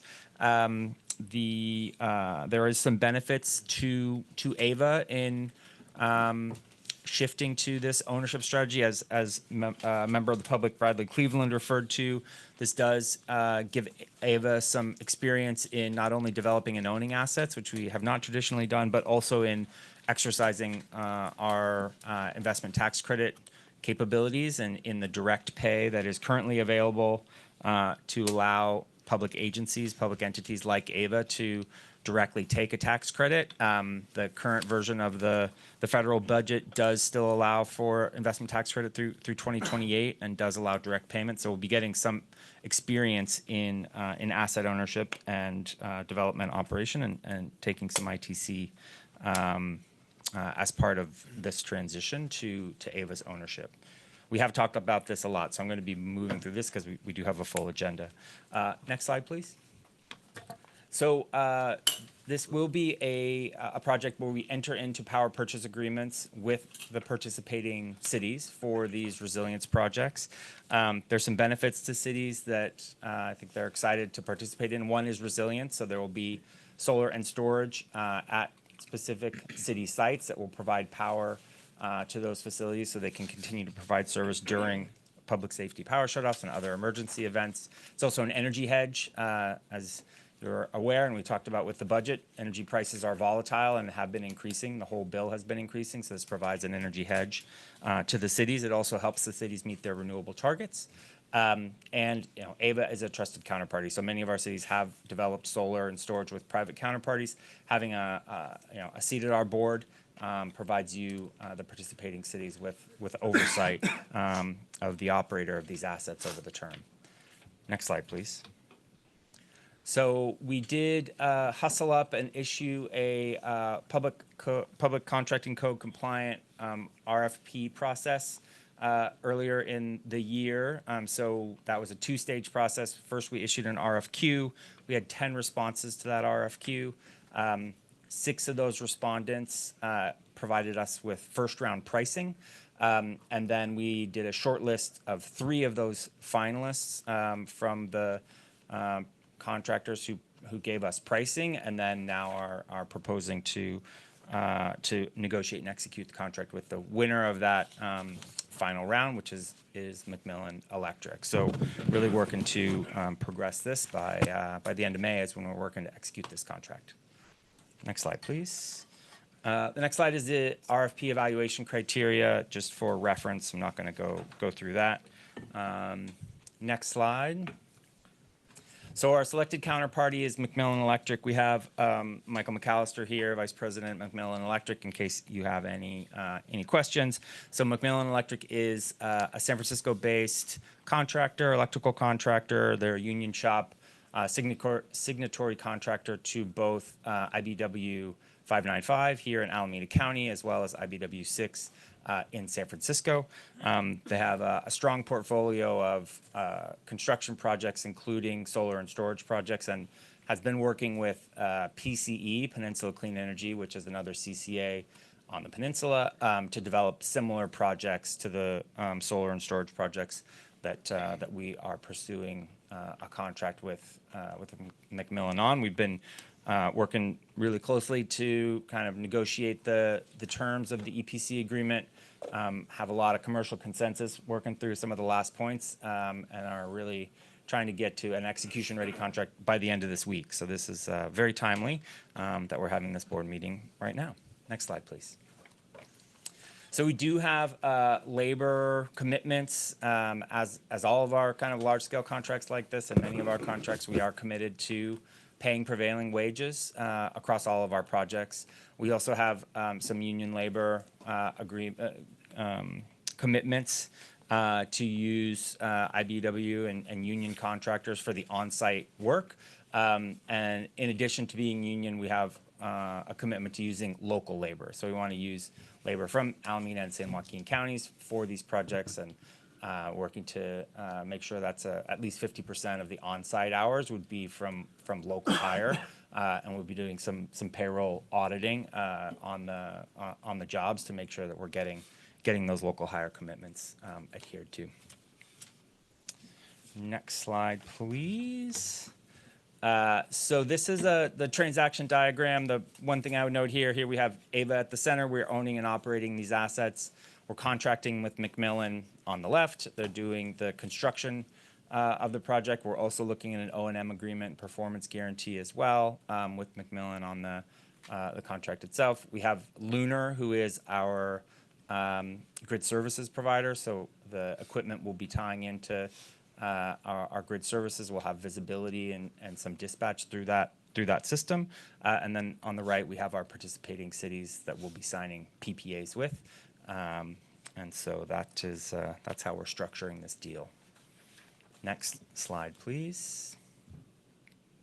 So the PPA pricing, as mentioned, is set up to provide about a 0.5% savings to each of the participating cities over the 25-year term. It's small savings. We've had discussions with each of the participating cities at the staff level and with the board member, or attempted to. And so that is resulting in about $90,000 in savings over the term of the agreement. So this really is a resilience program, not a program that's delivering a high amount of savings for our customers. And there's about $160,000 worth of incentives that we'll be providing as well. Next slide. So this is just a structure of how the incentives will be provided. They will be mirroring the incentives that we will be rolling out in our upcoming solar and storage incentive program, which will be rolling out in December, fourth quarter of the calendar year. That program has a $15 million allocation that the board had previously allocated.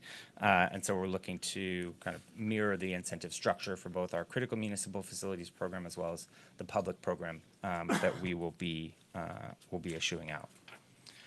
Next slide. So this is the slide I'll take a little bit more time on. This is the kind of financial risk return to AVA of the program. There's a lot going on here, so I'm going to focus on the boxes one at a time. So the upper left box is the capital expense to build the project. So the lower right number there, 5.4 million, that's the amount of money we have to spend to construct that project, these projects. And the assumption right now is that we will get ITC, the investment tax credit. So the $3.3 million is reflective of kind of the net cash out after, say, a year and a half or so when AVA is expecting to capture the tax credit. So there's $3.3 million net out after we get the tax credit.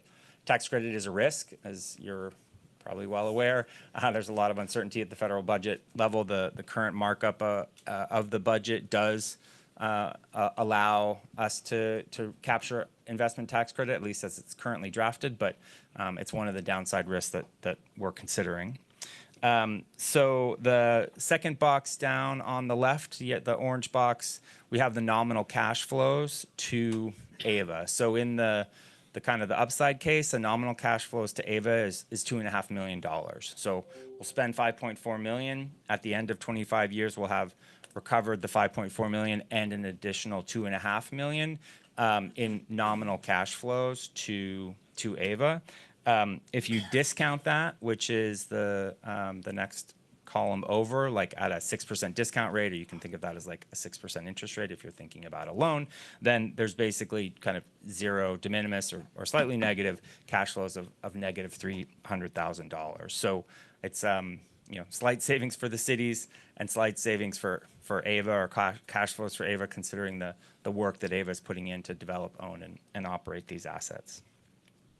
The table on the right is how we're looking at some of the downside risks of this that we are insulating the cities from. So these are downside risks that AVA is taking, because we recognize that there's a lot of uncertainty, and we need to provide some level of certainty to the cities in participating in this program. So the light kind of orangish, pinkish box, though, on the upper right, those are risks that AVA, through our contract and through our activities in developing these projects, has some influence over, and we're working to mitigate. So the risk of missing the net metering 2.0 deadline, if all of the projects miss that deadline and switch to net metering 3.0, that's about $1.4 million in reduced revenues to AVA, if we have to lower the PPA rates to the cities because the value of the solar is lower. The second downside risk, $1.5 million, is tariffs. There has been some movement on tariffs, and the modeling that we're doing on the cost of equipment is based on the current tariff rates, but recognizing there's certainly potential volatility in tariffs, and we can mitigate that risk by working with the contractor, with McMillan, to procure equipment that is already domestic, and so those are, and that has to be done quickly in order to mitigate that. There is already a lot of equipment on shore, and so we're thinking about how we can mitigate that risk. And then there's potential for change orders. So those are kind of the risks that we're working to mitigate. The ITC direct pay risk of $2.1 million, that is a risk that we do not have control over, and we won't be capturing that investment tax credit for another 18 months or so. And so things can change in the federal legislation, so we recognize like that's an outside risk that we can't control through our activities. So the cumulative risk of if all of these events happened on all of the projects, the absolute downside, just as we've been talking about the absolute downside with respect to our budget and PCIA, that's $5.6 million. And then the nominal cash flow to AVA, if all of those risks happen, would be negative $3.1 million. So that's the kind of the risk associated with the portfolio. And we don't expect all of those downside scenarios to occur, but we want to give you visibility in case the absolute worst case does happen. And so I think what we're trying to propose here is a solution that delivers resilience to our cities, delivers some learnings to AVA, And $5 million seems like a lot of money. It's a $1 billion agency. This is an investment in learnings for AVA in owning assets, delivering and owning assets, as well as providing resilience to this participating cities. Howard, did you want to add anything to that? The only thing I'll add is, I think that the risk mitigating column is an important one. Obviously we want to be conservative in forecasting what is that downside if everything were to go sort of wrong, but we do feel like we have a number of things in place that will help mitigate those risks. So it's unlikely that all of those things will go wrong, and that's why we're working with Macmillan as well, given their experience in actually building projects and some of the contract-related provisions that we have, that we feel like there's some risk sharing there related to liquidated damages and such that give us more confidence that we can hit some of these things. Thanks. Next slide, please. So briefly on kind of equipment, operations, and warranties, much of the equipment that will be provided for these projects has substantial warranties. The modules are warranted for 25 years. The batteries are warranted for 10. The inverters, a minimum of 5 years. And then we are also, through our modeling, reserving a significant amount to operate these assets. So over the term of the agreement on this portfolio, we're expecting about $3.7 million in operating expenses. That covers things like maintenance, asset management, replacing equipment as it reaches its end of life, insurance, and then making sure we have funding to decommission, which includes removing the assets from the buildings at the end of the term. So just wanted to highlight that. Next slide, Adrian. So next steps, we are working to execute this agreement by end of the month, preferably the end of the week. Once we execute the agreement, we would be issuing limited notice to proceed, LNTP, and then that allows Macmillan to initiate the design process, or take the designs that we've provided them and make sure that those are designs that they can build, and make sure that they're progressing those to the permitting process with the city. So we'll be working with city staff, getting approval on the layouts and the designs, and then moving them through the permitting process. That issuance of LNTP and then we'll be working to get our cities to approve the PPAs, and that will be in the kind of June and more likely July timeframe. So our cities had previously approved executing this agreement when it was a larger portfolio. Now that the portfolio is smaller and the savings are less, many of our cities are going to want to bring that back to City Council to get a final approval. So we're planning for that, and that does mean that we would be issuing work to Macmillan and putting a little bit of capital up front from AVA to get that project, that work done prior to the cities executing the PPAs. We're in close coordination with city staff to make sure that there's buy-in to getting this through, but there's always the opportunity that City Council could deny that. That's not our expectation, but that is risk. That work is capped at about 10% of the total contract value, so it's about $500,000 of that risk that we'd be putting in, and we're working to make sure we've got a high degree of confidence that cities will accept this and pass those city council resolutions in the June-July timeframe. And then we're really off to the races in getting all of these projects into permitting, ordering equipment, getting the projects installed by the first quarter of next year. The real deadline for NEM 2.0 is having the city electrical inspection completed. So once you get that electrical inspection completed, you submit that to PG&E. That cements you for NEM 2.0, and there can still be some commissioning and timing between a final inspection and getting the system operating. So that's what we have in our contract. As Howard mentioned, has some liquidated damages associated to the contract for completion of that electrical inspection. Next slide, please.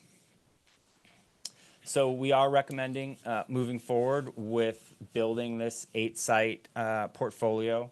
The policy landscape is uncertain. We know that there's some risks, and we're trying to mitigate those risks as best as possible.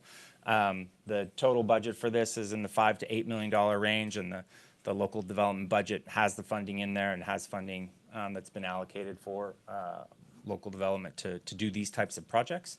And so the request tonight to you all is an authorization to negotiate and execute the power purchase agreement with each of the 4 participating cities, to negotiate and execute the engineering procurement construction agreement with Macmillan Electric, and to allocate $8 million from previously approved local development budget for both the incentives and the construction capital. And that also covers our downside risk scenarios as well, to build this project out. And that's all we have tonight. Okay. Anything else on this side, Howard? No? Okay. We'll go with clarifying questions by members in the room. I think I saw Alameda County first, and then Hayward. Thank you, Chair. Thank you for the presentation and the work. I know this is a long time coming. With respect to which projects will go first, do we have a sense of readiness? Do we have a timeline?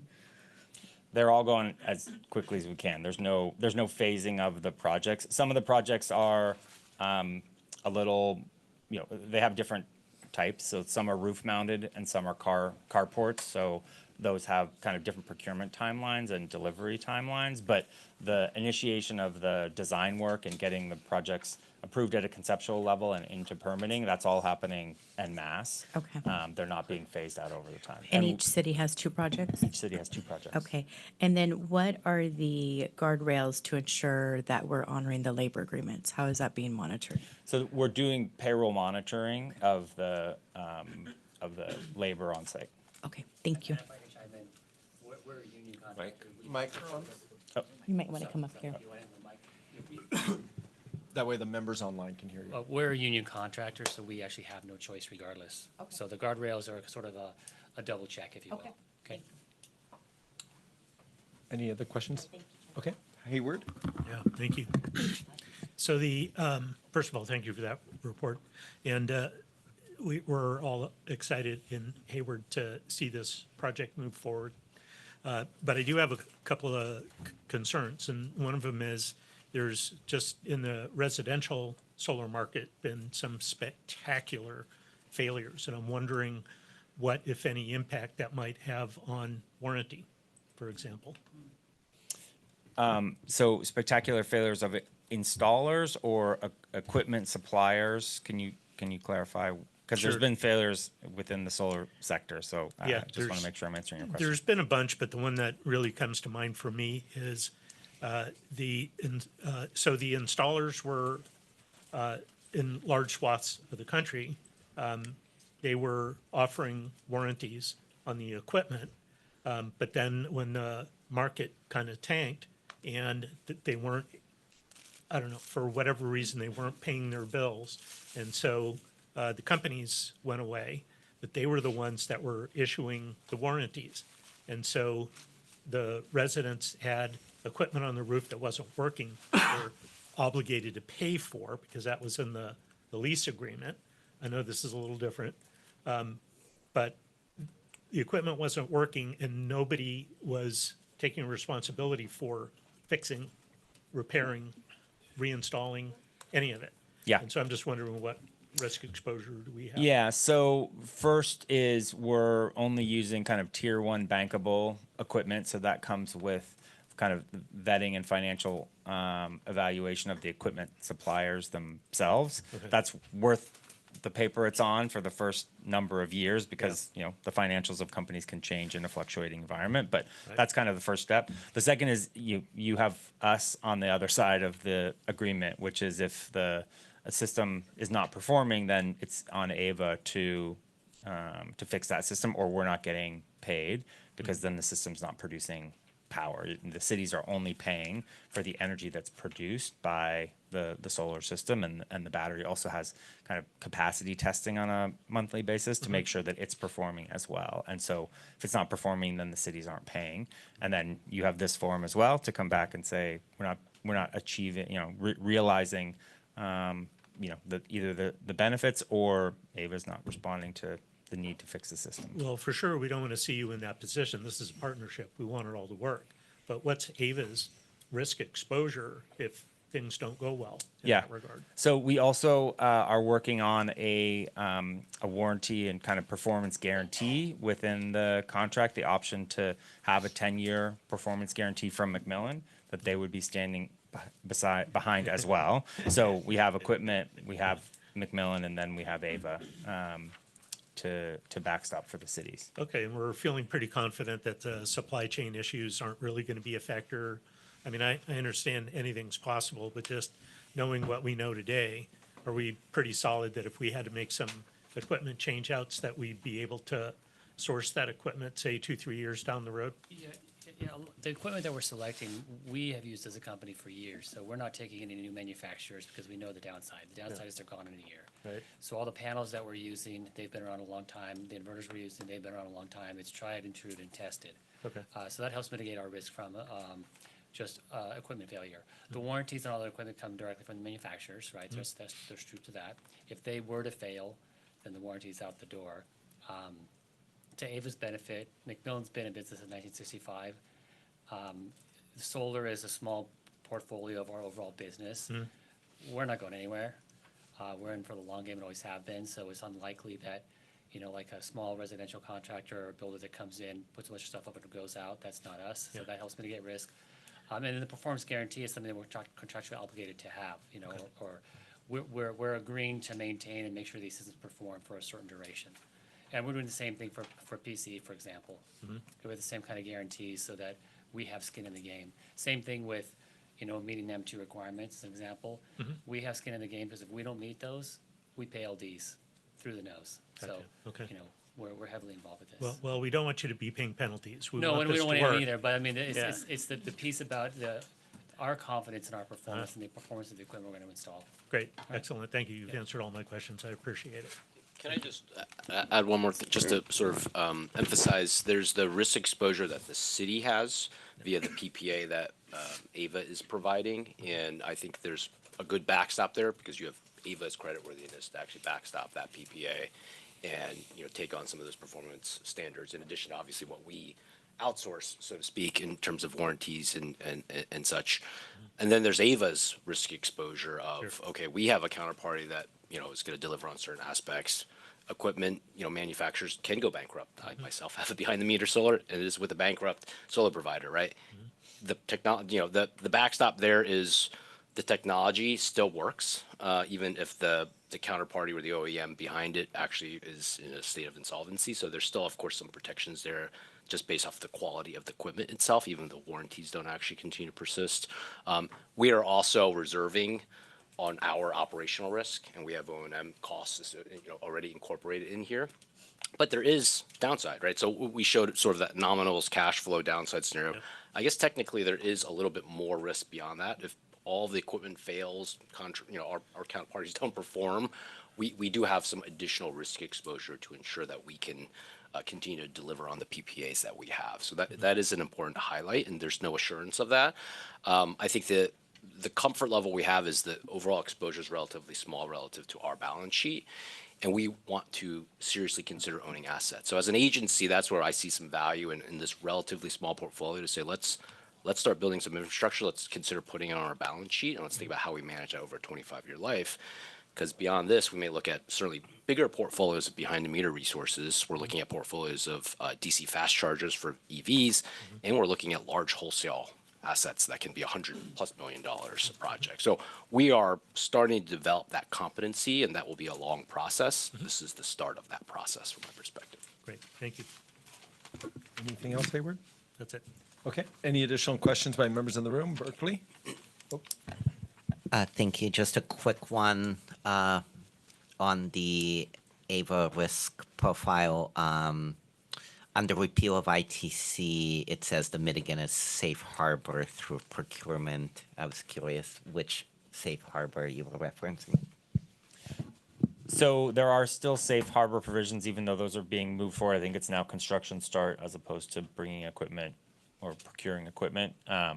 And so that is one mitigant. The biggest mitigant is get the systems installed while ITC is still in place, which we have to do because of the net metering schedule is forcing our hand there. So that is, but we're just thinking about what are the other mitigants that we might be able to bring in to bear.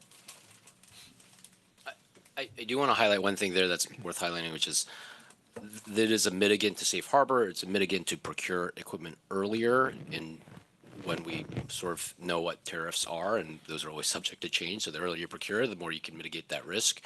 And there is a little bit of tension there in that we are waiting for cities to actually provide formal approval on the PPAs. So one thing I did want to highlight is just we are considering an earlier ordering of that equipment to try to de-risk from a schedule and a tariff perspective. But we are relying upon our cities to then move forward and authorize these things. Not to put Berkeley and Fremont and Hayward and Livermore on the spot, but that only happens through formal city council approval, and that is not in hand. We know that there's obviously process that we need to go through there that will take place in June and July timeframe. The sooner we order, the more we can so we have to balance that risk, and that's something for us to continue to consider. Any further questions? Clarifying questions by members in the room? Yeah, I'm going to focus on risk and risk management. So tell me a little bit if there's a fire at the facility. So let's start with rooftop. There's a fire in the building, and then the panels get damaged. For some reason, the cabling gets damaged because of the fire. What does that imply for the risk that we're bearing versus the city has certain responsibilities? Yeah, we will be procuring insurance specific to this asset, and so that would be an insurable event. And then we would pay the premium, and insurance would cover our cost of replacement. Ava would, yes. So Ava has to be clear, I'm sorry, because I'm talking about like a damage to Ava's equipment that's caused by the city. Yes. Is there a waiver of subrogation that would cause them to insure us? That's a good question. There may be a question of who's the initiating, where does the initiating event come from? And that's something that insurance companies will work out, which insurance company is primary and secondary in covering that event. We do have site lease agreements with the cities that would speak to these aspects. I don't know that we know them off the top of our head, but certainly there would be an interplay of how's the claim managed and who actually bears that responsibility, whether we are making a claim there, or whether the city itself, if they are the cause of the fire, we have to work through them to make the claim. So it could be their insurance that's actually covering it versus ours. Because my bigger concern is performance risk or some other contractual obligation that we have that we're not able to deliver because of whatever happens.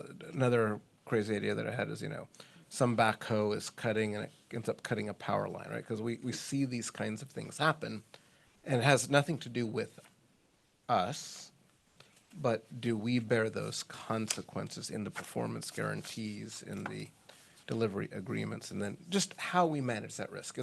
We don't need to resolve it tonight, but I'm just trying to think, like, how deeply have we gone into protecting ourselves? Because now we're entering the world of asset management. Yep. And that's kind of a new world for us, to be very clear. Yeah, and I think one answer to that is this is a distributed set of assets. So even one of those events is, 1/8 of the portfolio, you lose a month or two of production and production payments based on one site going down versus it's all one big site and you lose all of the revenue for that site. So they are distributed across multiple. So that also presents a little bit of a mitigant to your revenue question. Thank you. So my last question then just goes to the general concept of performance guarantees. How do we manage that risk? Just big picture, we're promising to deliver X or 85% of some standard. Help me, just give me a 1-minute description of how we're managing to make sure that we deliver. Yeah, so we have a performance guarantee with the city, and if we fall below that level, then we compensate the city for essentially lost savings.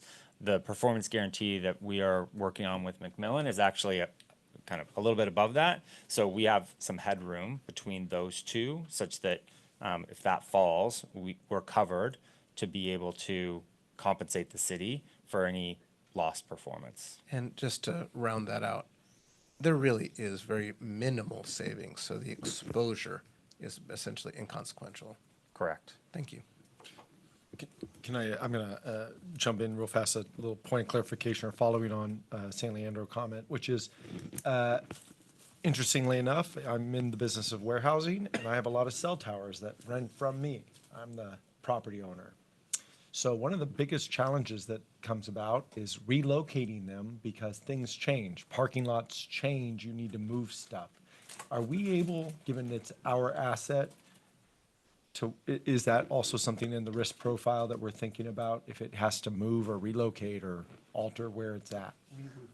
Re-roofing, for example, yeah. Yeah, so re-roofing is something that can be, that does happen with PV systems. You take them down for a little bit, you re-roof, you put them back up, and you have, some lost performance. As far as, a city decommissioning a site, then there's termination clauses within the power purchase agreement. The city would terminate that, there's a termination payment, and that's how we would, that's what the structure in the contract to protect AVA from the lost PPA revenue of the remainder of the term. Okay, thank you. I just wanted to confirm that as well as the risk profile. Okay, additional clarifying questions by members in the room? CAC. Thank you very much. Adrian, can you bring up slide 5? I wasn't at the CAC for the rest of the evening. I stepped away for another commitment, and I would have asked JP the question. I think back in March, there was an email sent by staff to AVA board members to see if we knew of any other resources to help with this RFP. And I forwarded one contact with Engie. And I believe she responded to the RFQ, subsequently had challenges, and because if I'm going to refer somebody, I want to understand what's the relationship, what happened. I think she might have reached out to a few parties, but I think her concern was more about the pricing request, but not being able to do the site visit. So you have some final pricing around 2 with the site visit, but then you requested pricing on this scope without doing site walk. So that was a concern that was raised. I don't know if you can help me understand, close the gap of what happened with that person who went from 10 then to 6 and to 3. She might have been one of the 10 with Engie, which is a large organization, and has done work for the Alameda County Fairgrounds with solar. So I just want to get some color on that if I can. This is an active RFP process, so I'd actually prefer not to speak that publicly, but we can speak offline. They are not part of the 3 finalists that moved on through this shortlisting process. No, yeah, nor were they one of the 6 respondents who provided pricing. And I think the concern with the one respondent, which we won't mention again, was that they couldn't really come to the pricing without doing a sidewalk. So I think that was a concern there through the process. So if we're going to do this again, I just want to make sure I understand, or the board may understand, how does this walk through to get pricing if you can't do a sidewalk? And now I think that was the biggest concern. I would just say that this was a open, fair, competitive process that all of the other respondents were able to comply with, and all had very credible proposals. It was just a concern, but since it was asked of the staff of the board to give a referral, I wanted to understand that better. But nonetheless, the CAC did recommend to support this recommendation. Thank you. Any additional clarifying questions by members in the room? Sorry, I haven't gone to public comment yet. Yes, Dublin. Thank you, Chair. I'm going to pivot a bit to talk about the ownership component of this and just have a couple of clarifying questions. I wholeheartedly support the idea that we're going to add new skills, new talent to AVA. But with any new journey, any new endeavor, there's cost. So if you could share with me, do we have the talent today for engineering to manage the sites? If not, where are we going to get them? How many do we need? What are they going to cost? And is it going to come out of the $8 million? So the answer to that is yes, it comes out of the $8 million. That's part of the $3.7 million in kind of OpEx that we've currently budgeted for. There's a few ways to do that. One is through kind of an O&M agreement and the performance guarantee that we've spoken about is one mechanism. A second is bringing on board an asset manager within AVA, which is a position that we've started to scope. We can also contract for an owner's engineer to contract out that type of resource. So that's something that we're evaluating, is from that ownership perspective, how do we resource that up for this size portfolio? Does it make sense to bring in an FTE to do that? We also have AVA Charge, which is our DC fast charging network. So there are different assets that we are kind of managing. And so those are things that we're working through as we kind of work to develop this out. But there's significant experience on the team kind of on the development and engineering to get the projects developed that we currently have. And so then that asset management piece is kind of a new element that we need to resource appropriately. Okay, thank you. Okay. Any additional clarifying questions by members in the room? Seeing none by members online, any clarifying questions related to item 15? critical municipal facilities at this time? Seeing none, we'll go to public comment on this item. If you'd like to speak on item 15 and you are in the room, please approach the podium at this time. Public will be limited to 2 minutes. Seeing none, online. Yes. Bradley Cleveland, you're recognized for 2 minutes. Hi, again, my name is Bradley Cleveland. I am an Oakland resident and a consultant with IBEW Local 595, the Electrical Workers Union, and their partners, NorCal NECA, the Electrical Contractors Association. I've made this comment previously at other meetings that there is obviously a financial risk moving forward, but you have to keep in mind that this project also mitigates risk to cities related to climate change and disasters. And that value is not reflected in these costs, and I think we need to keep that in mind. I do want to thank CEO Chang and Vice President Ross for working with IBEW and NorCal NECA to move this initiative forward. The project now addresses not only city resilience, but ensures the local hire of skilled and trained electricians, the employment of local apprentices in order to train the next generation of skilled electricians, and the use of McMillan, a local contractor with a track record. And I do want to thank the board. There's a number of new board members, but back in January 2024, the board adopted a workforce and environmental justice procurement standard, which was really important. I think it really opened the door for cooperation with labor and local environmentalists, and I do want to recognize that as well. I really appreciate this. Is really exciting moving forward, and we look forward to working with Ava on this and other projects.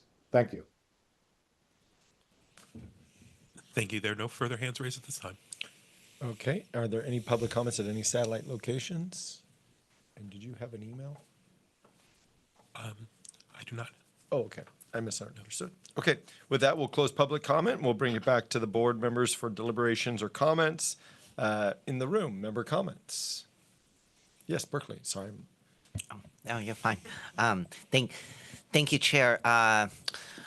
Yeah, I would like to move the staff recommendation. I was feeling very trepidatious when a few months ago we got the news about the previous situation, and I am extremely grateful to all the hard work of so many, but not the least of them, the staff headed by CEO Chang and by JP. Thank you for moving through this RFP process with lightning speed.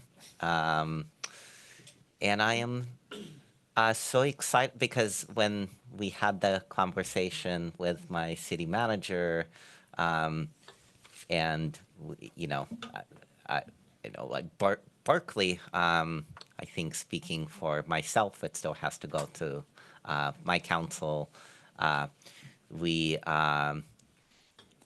were still excited about the prospect of this, but I wasn't sure which other jurisdictions would share that excitement. And I'm so glad that everyone is still interested in doing this. I think to the points that were previously made around local hire, around strong labor standards, this really is a win-win-win. It's a win for resiliency. It's a win for mitigations against climate impacts locally. And just grateful that we, I hear of projects not penciling all the time or not moving forward, and this really, you all pulled a rabbit out of a hat big time, so I'm very happy to support this, and thank you. I'll second it. I'm happy with Seconded by Livermore. I see Fremont online, and I wanted to give a quick option for them to speak, even though I usually do membership in the room first. But Fremont, would you like to speak at this time? You may have wanted to second it, but Livermore beat you to the punch. I know, that's okay. It's just being online. I'm the stepchild in the room, but that's okay. That's unfortunately how I run the meeting. Sorry. Oh, about that. okay. But Not thank you're you the for that. stepchild, but membership in the room. Oh. Sorry. If you drive in, sorry. Well, thank you for that. I did want to say I did meet briefly with our staff earlier this week before the meeting. They're very, very excited about this project, although, you know, it was scaled down a little bit. And we're excited about the locations in Fremont where the centers are going to be. It's going to be at one of our Age Well centers, which means that we're supporting our older adults. We also doing, if a natural disaster should, I hope not, occur, we're also having it at one of our food pantries so that we can have food to preserve for any families who may need some additional resources around food. And everybody has already said local hire, labor standards. And so this is a very, very exciting program for Fremont. And we're so happy that you have decided, the board has decided to allow us to be a part of this program. So I just wanted to put that out there from Fremont, give Fremont a shout out. Thank you. Thank you very much. I do apologize. No implied, just how to manage the meeting a little bit. Comments? No, I know I'm the stepchild because I'm on. There's no, I'll just stop digging stop digging Hayward, did you want to make a comment? Yes, I would. So Please. Hayward supports this effort, and Hayward has consistently been a leader in sustainability issues. We are very proud of the great work that we have done, but it's all in partnership. And so I do want to extend our thanks or gratitude for this partnership and many others that have allowed Hayward to demonstrate its commitments to sustainability. And again, we support it, and thank you. Okay. Union City. Thank you, Chair. Yeah, I won't echo all the points that everyone else made. I agree. I think it's very positive, and staff did a great job of, of coming together and finding a path forward for this set of 8 sites. The only other thing I wanted to add was just that I think if the board approves this tonight, I think we're really acting in the best interest of the entire service area for AVA, because it's improving resilience of some of the areas that are going to have this. While taking on a lot of risk that has been outlined so well. And so I just hope that in the future, you know, we'll have more skills to continue this. I hope that we will be able to continue it even without NEM 2.0. Hopefully some of the other policy factors improve, because I would love to see this expand to our other cities and counties that are not part of this set of 4 cities. That's it. Thank you. Additional questions by members or comments, excuse me, by members?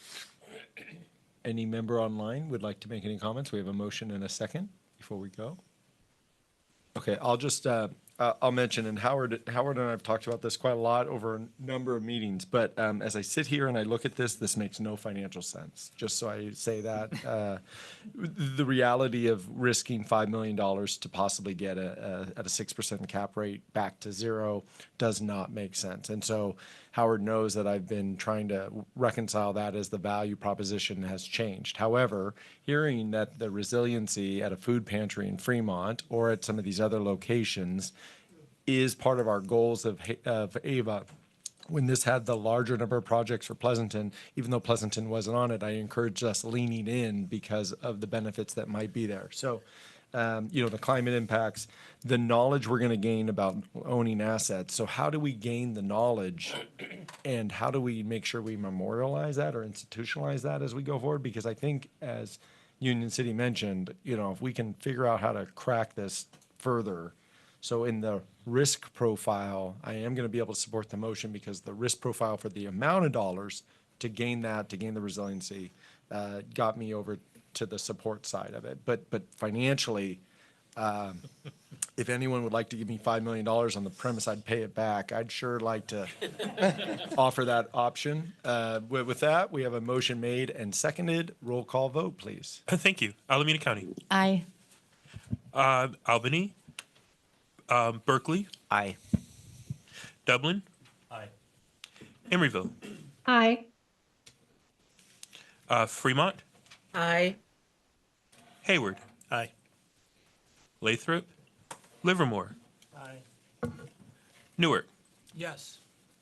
Oakland. Aye. San Leandro. Aye. Tracy. Yes. Union City. Aye. Piedmont. Aye. Pleasanton. Aye. Motion is approved. Thank you very much, and hopefully we get this done quickly and right in line. So thank you, staff, for the definite amazing work. So, Great work. okay.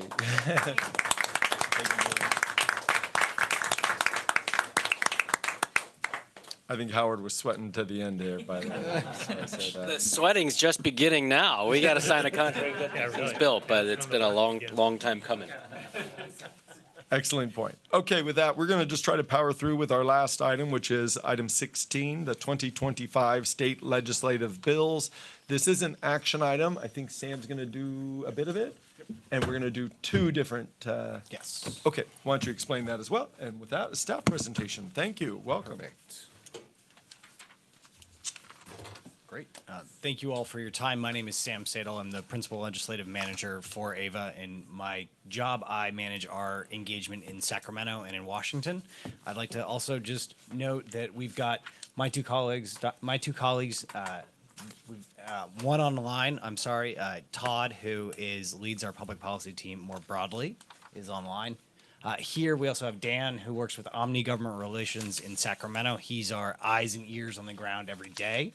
And lastly, Kendall and Dominic, who many of you know, who are on my team here at the main Oakland office. Great. First and foremost, we have two pieces of information that we are bringing you today. We're going to walk through all of the California bills for this year, but we're also bringing you an update to our legislative platform. And the legislative platform was initially adopted by this board in 2019.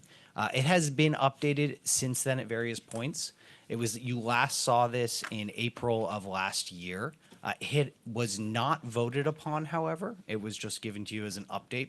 This year, we're asking you to take a look at the update, to vote upon it, and to endorse this, as it provides guidance for what me and my team do while we're here and while we're doing our work in Sacramento and Washington. You will see that we have added two pieces of information to this. There are two new approaches. We have 5 different pieces that we're working, but the two new ones are making electricity more affordable, as well as increasing bill transparency and understanding. These two new principles we added in addition to protecting community choice, accelerating decarbonization, and promoting local development. We believe these accurately reflect the changes in AVA's posture, particularly as you've all heard about affordability and the challenges, but also piece of that is making sure that our customers understand what they are paying for and why and how much it's costing them, and that's why we added the increasing bill transparency. This was initially brought to you last month as an informational item, but we're asking this month that you vote on it and adopt it, and we can set it into action. I'd particularly like to thank Dominic, who did a lot of work on drafting the updated version of this. And so with the chair's permission, I'd love to see if we could move to a motion. You'll see is one of the resolutions in your packet to adopt the updated legislative program. So why don't we, because we are taking this basically in two parts, why don't we go ahead and just take this part and work through it? So with that, are there any clarifying questions on the legislative platform? We'll call them principles or outlined as he's done by members in the room? Do you mind stopping the share so I can see? By members online? Any clarifying questions? All right, with that, we'll open it up for public comment. If you would like to speak on item 16A, we'll call it, the platform itself, please approach the podium at this time. Yep. Okay. Sam, if I can ask you to step aside, please. And 2 minutes, please. give us a minute to get the timer ready, and if you could display that, sorry.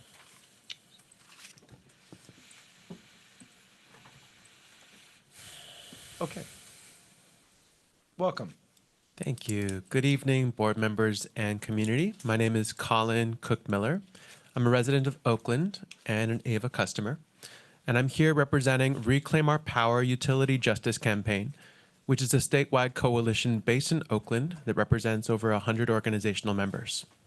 So I'm here to echo the unanimous recommendation from AVA's CAC to strongly urge you all to support SB 332, the Investor-Owned Utilities Accountability Act, authored by Senator Wahab, which would enable more affordable, sustainable, local, safe, and reliable clean energy for AVA customers and all IOU ratepayers in California. It proposes specific near-term fixes to improve the safety and affordability of our energy system, but most importantly, it commissions a feasibility study by the California Energy Commission to explore transitioning the for-profit IOUs, including PG&E, to a not-for-profit utility, a cooperative, public, or nonprofit utility, in order to take the profit out of our energy system. So why is this important? A 2023 analysis from the CPUC's Public Advocate's Office found that Californians could save $28 billion if the state, rather than the IOUs, built our transmission infrastructure. The savings over the coming decades could be in the hundreds of billions. As AVA customers, we are significantly impacted by AVA's rising rates. They're now requesting yet another rate increase to boost shareholders' rates of return. This should have you all take seriously the opportunity to explore the feasibility of replacing PG&E with a not-for-profit utility to reduce rates and bills as AVA customers.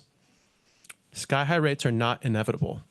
Public and cooperative utilities charge 50% less on average than the IOUs. In conclusion, please support SB 332 along with the CAC's recommendations. Thank you. All right. Any additional speakers for this item? Please approach the podium at this time. Seeing none, we'll go to online. Are there any speakers online?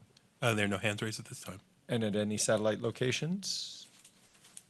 Seeing none, we'll close public comment on this portion and bring it back to the board for a motion or action. Again, this is the platform or legislative program resolution in the package. Do we have a motion or comments? I'll move the item. Moved by Alameda County. I'll second. Seconded by Union City at this time. Yep. All right. Any comments before we go to roll call vote? Seeing none. Any comments by any members online before we go to roll call vote? Seeing none. Roll call vote, please. Thank you. Alameda County. Aye. Berkeley. Aye. 1 second. Thank you. Dublin. Aye. Emeryville. Aye. Fremont. Aye. Hayward. Aye. Livermore. Aye. Newark. Yes. Oakland. Aye. San Leandro. Aye. 1 second. Tracy. Yes. Union City. Aye. 1 second. Piedmont. Aye. Pleasanton. Aye. Motion passes unanimously. All right. So the legislative platform is completed, and now we'll move to the individual bills and go from there. Thank you. Perfect. Thank you so much. Adrian, if you could bring the presentation back up. Yeah, sorry, Adrian. We're making you work today. Appreciate it. All right.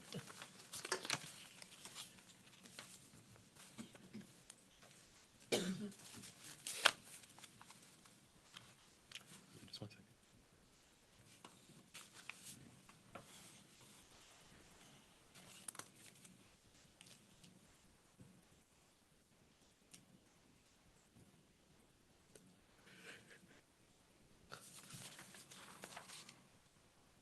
Great. Perfect. So we'll cover three things before we move forward to three things as a whole. We'll start with the legislative timeline, the budget, and then the bill review. Next slide, Adrian. This is where we are today in the legislative calendar. As you can see, we go from January to October here in California. We have moved past the first round of committee bills, both fiscal and non-fiscal. Sorry. Oh, thank you. We've moved past the first round of committee bills, both fiscal and non-fiscal. Many of our bills have moved to the appropriations process. This is the week known as appropriation suspense, where we are all standing in suspense, waiting to find out what bills will be moving forward. Typically, 25 to 30% of bills don't move past the suspense process. So we're going to know a lot more on Friday once the appropriations committees complete their first round of work. We'll then move forward. That's through into suspense. And once we're done with that, we're going to continue to focus deeply on the budget. We are in the month of budget after the May budget revise comes out until the June 15 deadline to have a budget bill passed by both chambers and signed by the governor. Once that is past us, we will continue to move through policy committees. And with the final deadline, we're looking at of September 12th, followed by the governor gets a month to sign or veto bills. So that's where we are in the process. We generally have a good idea of everything that we're going to be considering this year. That said, there can always be last minute surprises moving forward. Next slide. Big picture on the governor's budget. The governor's budget is challenging, I would say. In the January budget, we expected essentially a flat budget, a balanced budget. This in May, however, we are looking at a $12 billion deficit. This is primarily due to changes coming out of Washington, as well as changes in demand for healthcare services due to much of the expansion of Medi-Cal. And so the governor, in this proposal from the governor, it addresses much of that $12 billion deficit through changes in Medi-Cal. That said, there are some pieces of the $12 billion deficit that are addressed from our side of the house. And that is through a zeroing out of all, but things are changing is what I would say. Note, key piece of this is the proposal to extend the cap and what was called cap and trade and is now called cap and invest through 2045. This would also zero out all the allocations that come from GGRF, which is money from cap and trade, except for $1 billion for high-speed rail. It's roughly in total $3 to $4 billion per year. This would get rid of all of those obligations with the exception of the $1 billion for high-speed rail, and it proposes another $1.54 billion to CAL FIRE. This could have an impact on some of our programs moving forward. We are still analyzing this, but I would note that this is the governor's proposal. This is not actually where we will end up. As you can see, we will have a month before the June 15th adoption deadline. There is furious negotiations going on, I'm sure, as we speak. Lastly, I would add that there will likely be a sort of a baby budget or an adjustment budget that will come out in the fall, pending federal actions, as well as the LA County tax receipts, which are delayed due to the recent fires in Los Angeles County. So that's the governor's budget. Next slide. Before we jump into specific bills, I want to briefly talk to you all about the bill process generally. We here in California, we have lots and lots of bills. The state, there were 2,350 bills proposed as of the bill deadline. And then we have whittled those down to the 100 bills that are probably most connected to what we are and what we do. We did this through referencing the JPA and understanding what we were actually chartered to create. And once we had those 100 bills, next slide, we then said, okay, well, we took those and said, which are the ones that can actually potentially impact what we do on a daily basis? And we took those against the 5 categories of the legislative program that you just approved: decarbonization, local development, community choice, affordability, and bill transparency and understanding. And from these 100 bills, we came up with 35 bills. We presented 24 of them to you all at the last meeting. An additional 11 were added thanks to the board and other things as they were moving. And we took each of these 35 bills and analyzed them ourselves. We worked with CalCCA, we worked with our regulatory team, we worked with our cross-functional partners to understand what the potential impacts were on AVA. Next slide. we took those 35 bills. Of them, I should note that 5 of them missed their deadlines. So we went from 35 to 30. One, the assembly member who was pushing it actually left the assembly. So that was one more. And then another one we were able to have amended to exclude CCAs. And so we ended up with 28 bills in total that went through this cross-functional analysis process. And we're recommending that you take positions on 14 of those 28 bills. And how we ended up with which bills, and I think this is very important as we think through how we're doing this from our perspective, was to look at the various pieces of what we are and what we are trying to move forward. And so we have, for the way that we did this, we used 3 metrics here. One, we wanted to take position on bills that directly impacted our operations or our legislative program. So these were bills that could actually impact us and our customers. Then number 2, we wanted to look at bills that maybe would impact an affordable, sustainable, and local energy ecosystem. So sort of that broader JPA view of what we do. And those bills that have broad-based support. So bills where we can put our hands up and say, I support this as well, and this is something that impacts us more broadly. And then finally, bills where our perspective has a specific resonance and key decision makers, and so that we are a key player in this. And these are the 3 places where we're asking you all to take positions. Bills that really matter to Ava and our future. I should note from the earlier conversations we're particularly looking at bills that impact us on the generation side and less on the T&D side, simply because we do not control T&D and the T&D process. So that's how we focus this, and that's how we come to you with these 14 recommendations. Next slide. We've divided this out here by the sort of the different approaches, and these are bills that are focused on electric affordability and electricity affordability. We're recommending a support position for 2 of these bills. This is AB 729 and SB 254. I'm going to start with the bottom one, SB 254. SB 254 is a bill that is being pushed by the Senate Pro Tem. It says Becker, who's the chair of the Senate Utility and Energy Committees, but this is actually the Pro Tem's bill. The Pro Tem released an affordability package with 3 bills, one on energy, one on housing, and one on jobs and certifications. And this this bill would have a pretty significant effect. It also rolls in a number of other bills. For instance, 729, you see right above it, the climate credit. This is also included in SB 254. It also has measures to speed up the development and deployment of battery systems, utility scale battery systems. I should note, while we're recommending a support position, we are pushing for a couple of amendments to this bill. If they do not get into the bill, we do not recommend an opposed position. These are just things that we think would make the bill better.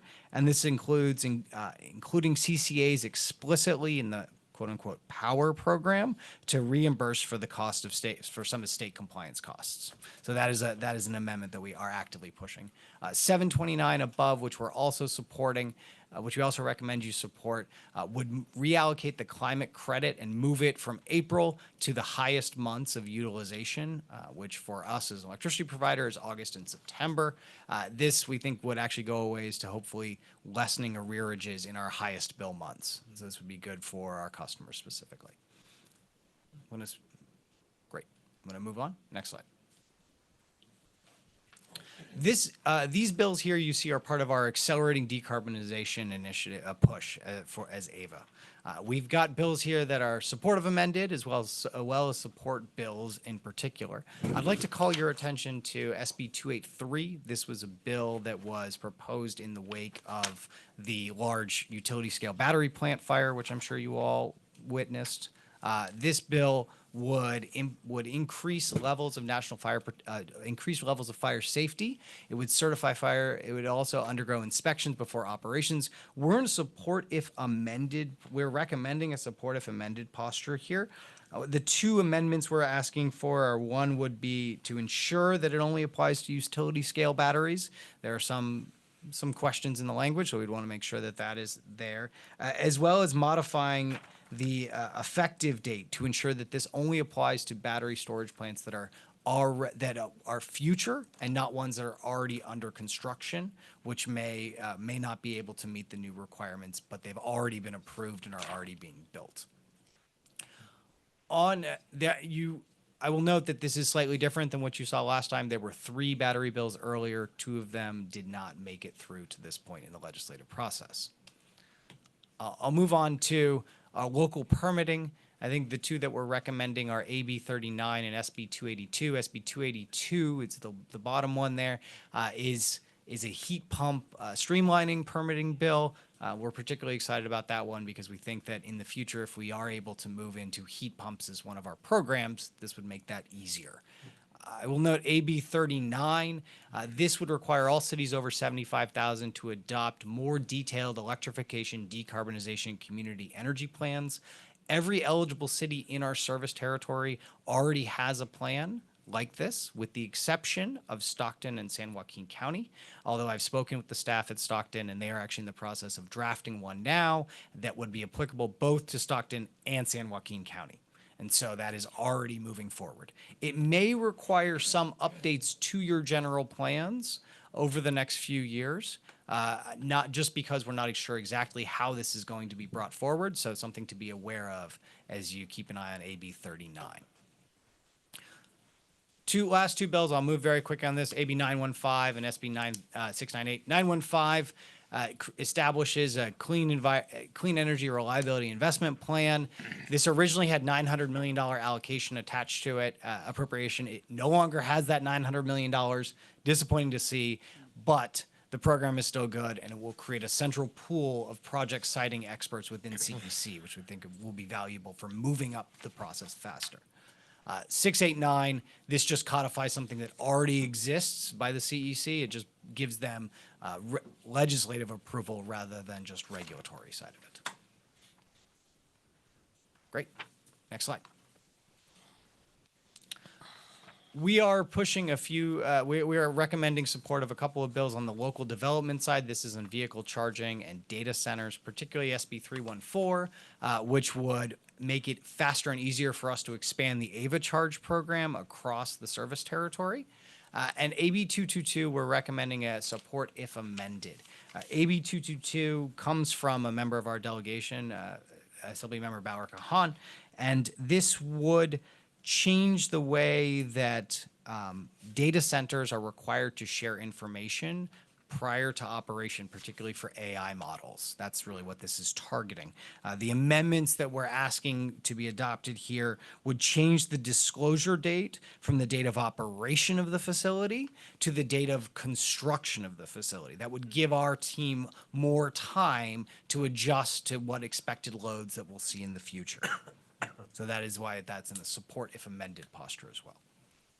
Okay. Next slide. I want to quickly call out protecting community choice. There are no bills under protecting community choice. That's great. CCAs are not being attacked. That really speaks volumes to all that has been done over the last few years. So we're really pleased to see that. We're still going to keep it up there as an objective because we still have to defend CCAs long term. But at least this year, we caught a break. Build transparency and understanding. This is we're in this section. We're talking about dynamic rates. Dynamic rates are something that we're getting more engaged with every day. We're working closely with Senator Becker's office on SB 541. This is a load shifting bill. I think when we initially brought this to your attention a month ago, we thought we were going to be in an opposed position. But we've worked very closely with the office to bring forward a number of amendments to make this far more palatable. And in fact, we're pushing the last few amendments here, and we hope that if those are taken up, we will actually be able to support this. Those amendments are around clarifying CCA responsibilities and then adding more clarity around how you actually measure load shifting potential. So this is a bill we're excited about, and we hope to be able to get there with the senator to be able to support this. 44, AB 44, less interesting, more of a disclosure bill that would allow us to do a better job of planning our future resource adequacy obligations. So less confusing, but definitely another bill we want to support as well. Great. Next slide. This is 5 of the 6 bills concerning IOUs. And I think this is where, when we really got into the earlier questions of what actually applies to AVA and what positions AVA should be taking, what bills AVA should be taking, we recommending AVA take positions on. And this for us is really, this is where the rubber meets the road. These bills, while all interesting and all will have an impact on the broader energy ecosystem, they do not impact AVA directly. And so this is where we're beginning to draw that line. All of these bills have some level that I would say none of these bills are a slam dunk, meaning they have across the board support, and none of them impact us directly. And that's why we're recommending that you take a monitor position. We will monitor each one of these closely. We will also push amendments as needed to protect CCAs and to protect AVA from the impact of these bills. But we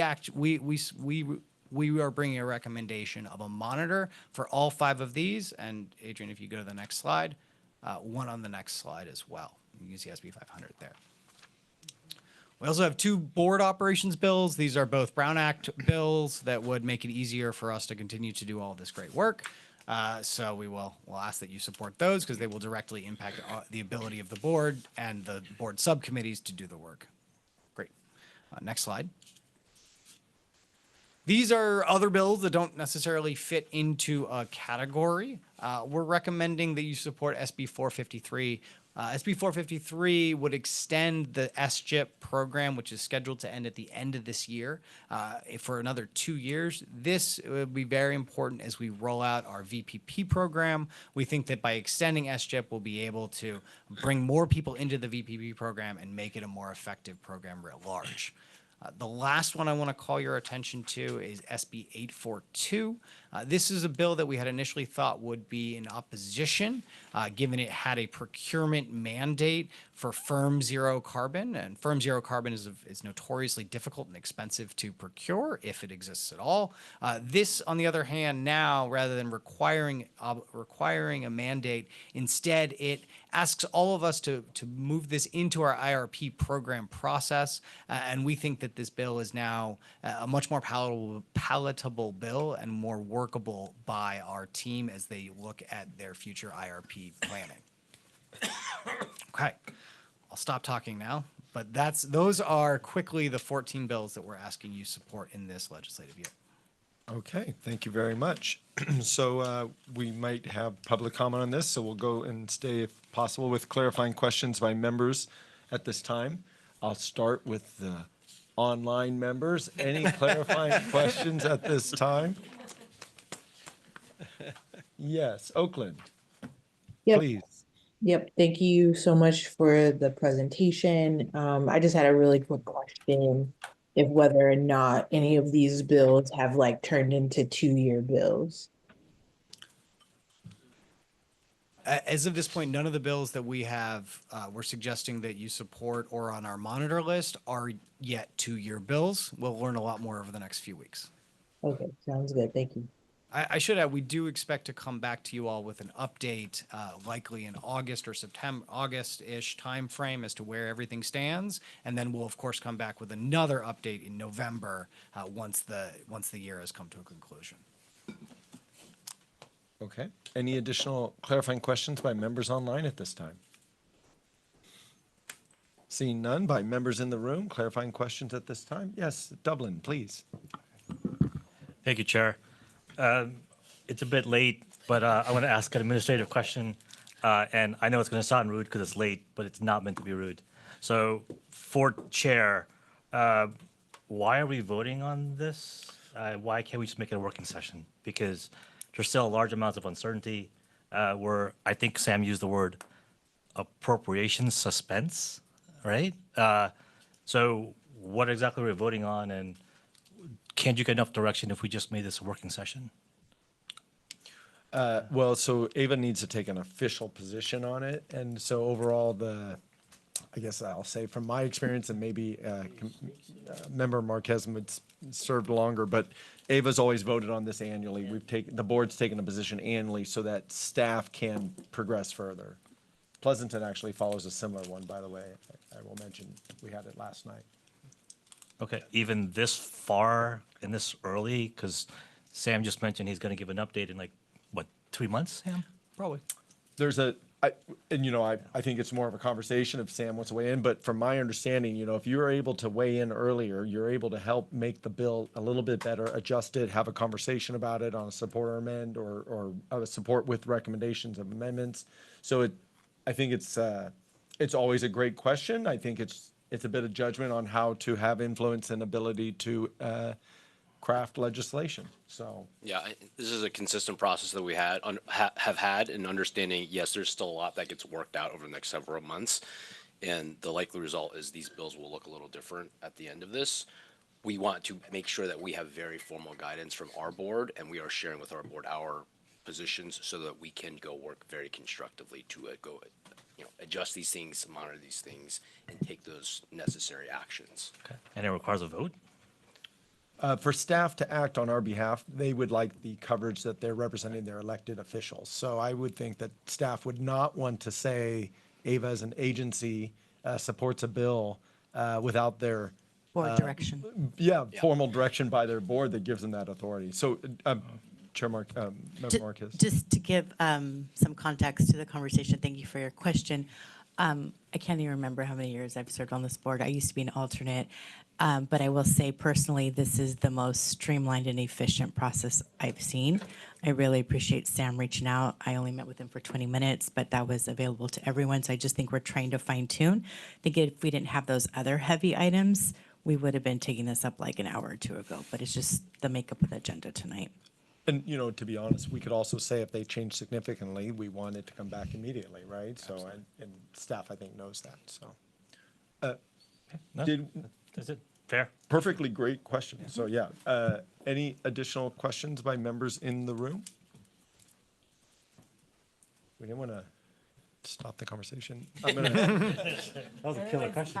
Yeah, okay, so I'll keep moving along. So we'll open it up to public comment at this time. If you'd like to speak on this item, which is item 16, sorry, I'm off. We'll follow the same order. So any online comments at this time? There are no hands raised at this time. Okay, and at any virtual location? Okay, if you'd like to speak on item 16 and you're in the room, please approach the podium at this time. Seeing none, public comment is hereby closed on item 16, and we'll bring it back to the board for deliberations. We'll start online, following the standard process. So with that, any member online would like to comment, deliberate, or make a motion on this item?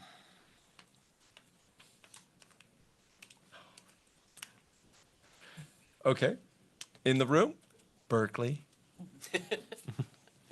Well, okay. Now I feel bad. I'm ahead of the again. No. So I would like to also really just give a heartfelt thanks to staff. And yes, staff, Sam offered 20 minutes of his time. I think we spent about 40 minutes together talking about this. And then this went to the MOL, and we talked about it some more.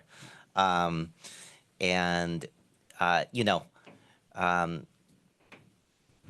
know when an ledge item came to us in February, I felt that was a little too early since we didn't have ledge analysis at that time.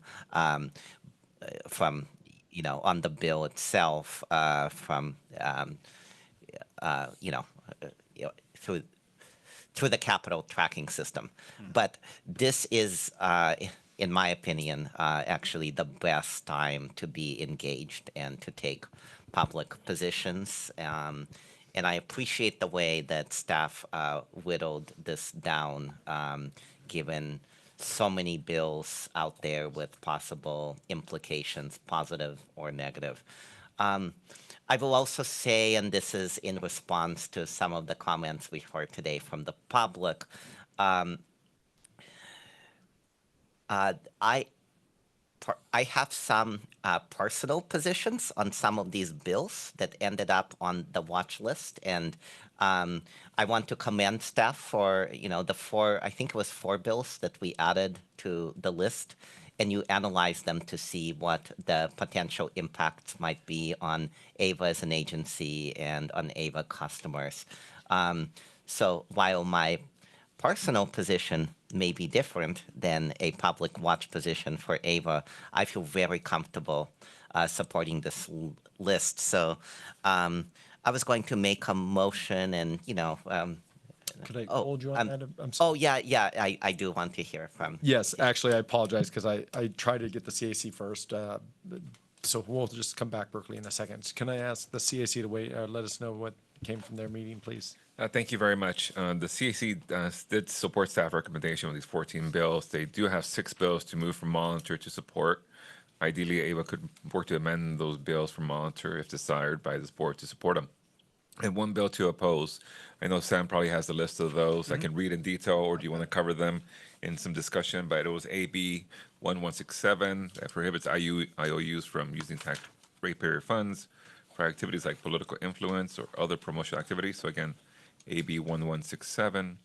SB 24 prohibits IOUs from using ratepayer funds to undertake political influence activities.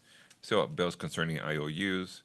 SB 332, as mentioned by the public speaker, essentially the bill directs the California Energy Commission to conduct a feasibility study to explore the costs and benefits of transitioning California's 3 IOUs to be not-for-profit entities. SB 500 directs the SPUC to develop and track IOU performance metrics and incentives better align utility investments. AB 740 mandates IOUs to report on their efforts to achieve load shifting goals. And other priority bills, AB 13 establishes geographic representation for CPUC commissioners and adds a legislative action, liaison and an annual report.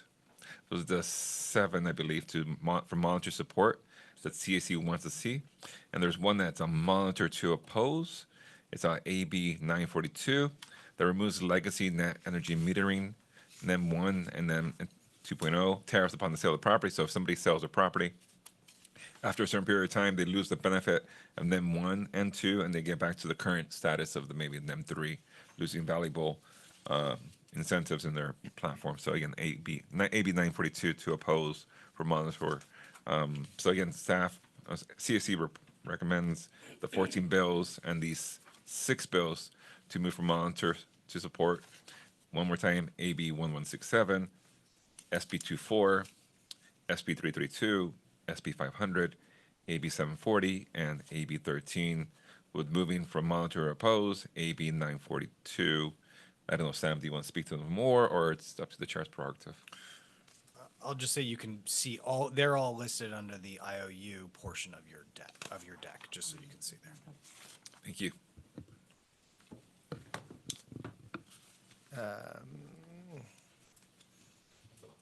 Well, yeah, thank you. I have personal comments related to that, but I think I'll hold off. We'll go back to Berkeley. Did you want to? Yeah, I'll just finish. And because my personal positions on many of the bills that were just read are aligned, I think, with the CAC recommendation. I will also note that one of these bills, the Berkeley City Council, I authored an item working with some of the stakeholders here on SB 332 in support. I have an item in opposition to AB 942 moving that will be heard by my council on June 3rd. All that to say, to the extent that your local jurisdictions may also be set up to take public positions, that is obviously something that local jurisdictions can do at any time.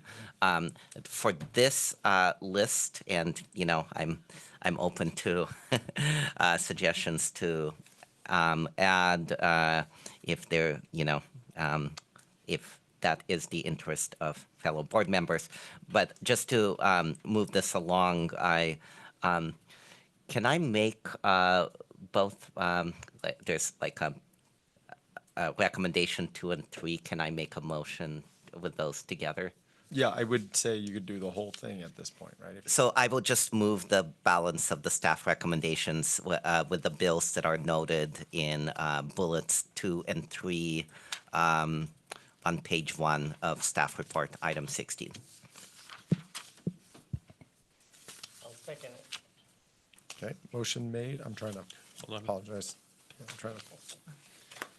I think Betsy got my pages out of order, even though she didn't touch them. Motion made and seconded by Livermore. Additional comments by members in the room at this time? Chair. Yes. Oh, Union City, sorry. Thank you, Chair. Just brief comment on the calendar, and Sam, please correct me if I'm off here, but my understanding of the calendar is just the reason why we do it in May is because before May, the bills are subject to quite a bit of change that could change a position. That still could happen after May, but it's certainly earlier in the cycle happens. And then two of the biggest steps, one of which does it make it out of suspense to the floor, and the other is does it pass the floor. Both of those happen in the next 2 to 3 weeks. That's Is correct, that- yes. So it's kind of like we have to do it now, is my understanding. Yeah, I mean, for maximal leverage. Generally, April, I would say there are other entities that take a March timeframe, and we might consider that for next year. In April timeframe, we're in May. I started April 1st, so I wasn't going to be quite ready to propose bills to you all 2 weeks later. But we might look at moving it up a little bit next year based on how we hear feedback from the board. Thank you. Thank you, Chair. Thank you very much. Additional comments by members in the room? One last comment from me. Yes, Stanley. So just really quickly, having spent so much time at the Cal CCA conference, I'm still, I guess, chafing that we haven't supported SB 540.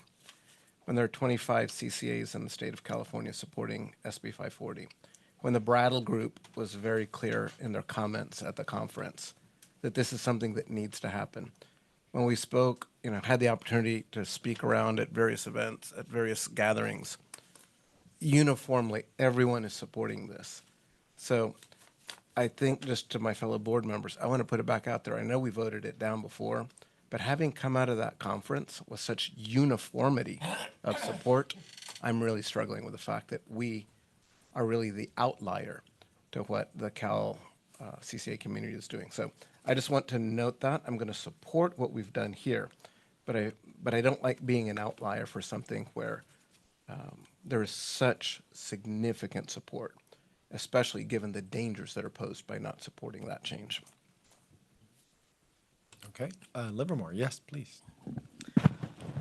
I voted to support SB 540, and I still stand there. And I wish we would revisit it because I think it's we could have a lot of influence on that, and so I support that idea.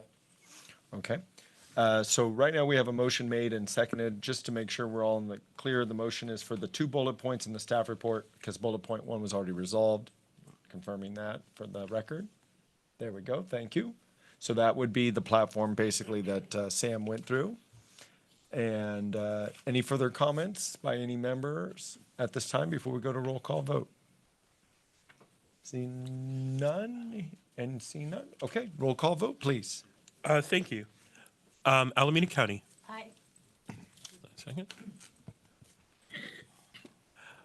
Albany. Berkeley. Aye. Dublin. Aye. Emeryville. Fremont. Aye. Hayward. Aye. Lathrop. Livermore. Aye. Newark. Yes. Oakland. Aye. San Leandro. Aye. Stockton. Tracy. Yes. Union City. Aye. Piedmont. Aye. Pleasanton. Aye. Motion passes unanimously. Thank you very much. That completes item 16. We're now proceeding to item number 17, board member and staff announcements, including requests to put things on the future board of directors meeting agendas. Does anyone have anything they'd like to add in the room? Online? Okay, I'll just mention, we would like, please, to have all members attending the subcommittees to achieve quorum as best you can. Thank you very much. It's obviously difficult to make sure we achieve quorum. And with that, this meeting is hereby adjourned.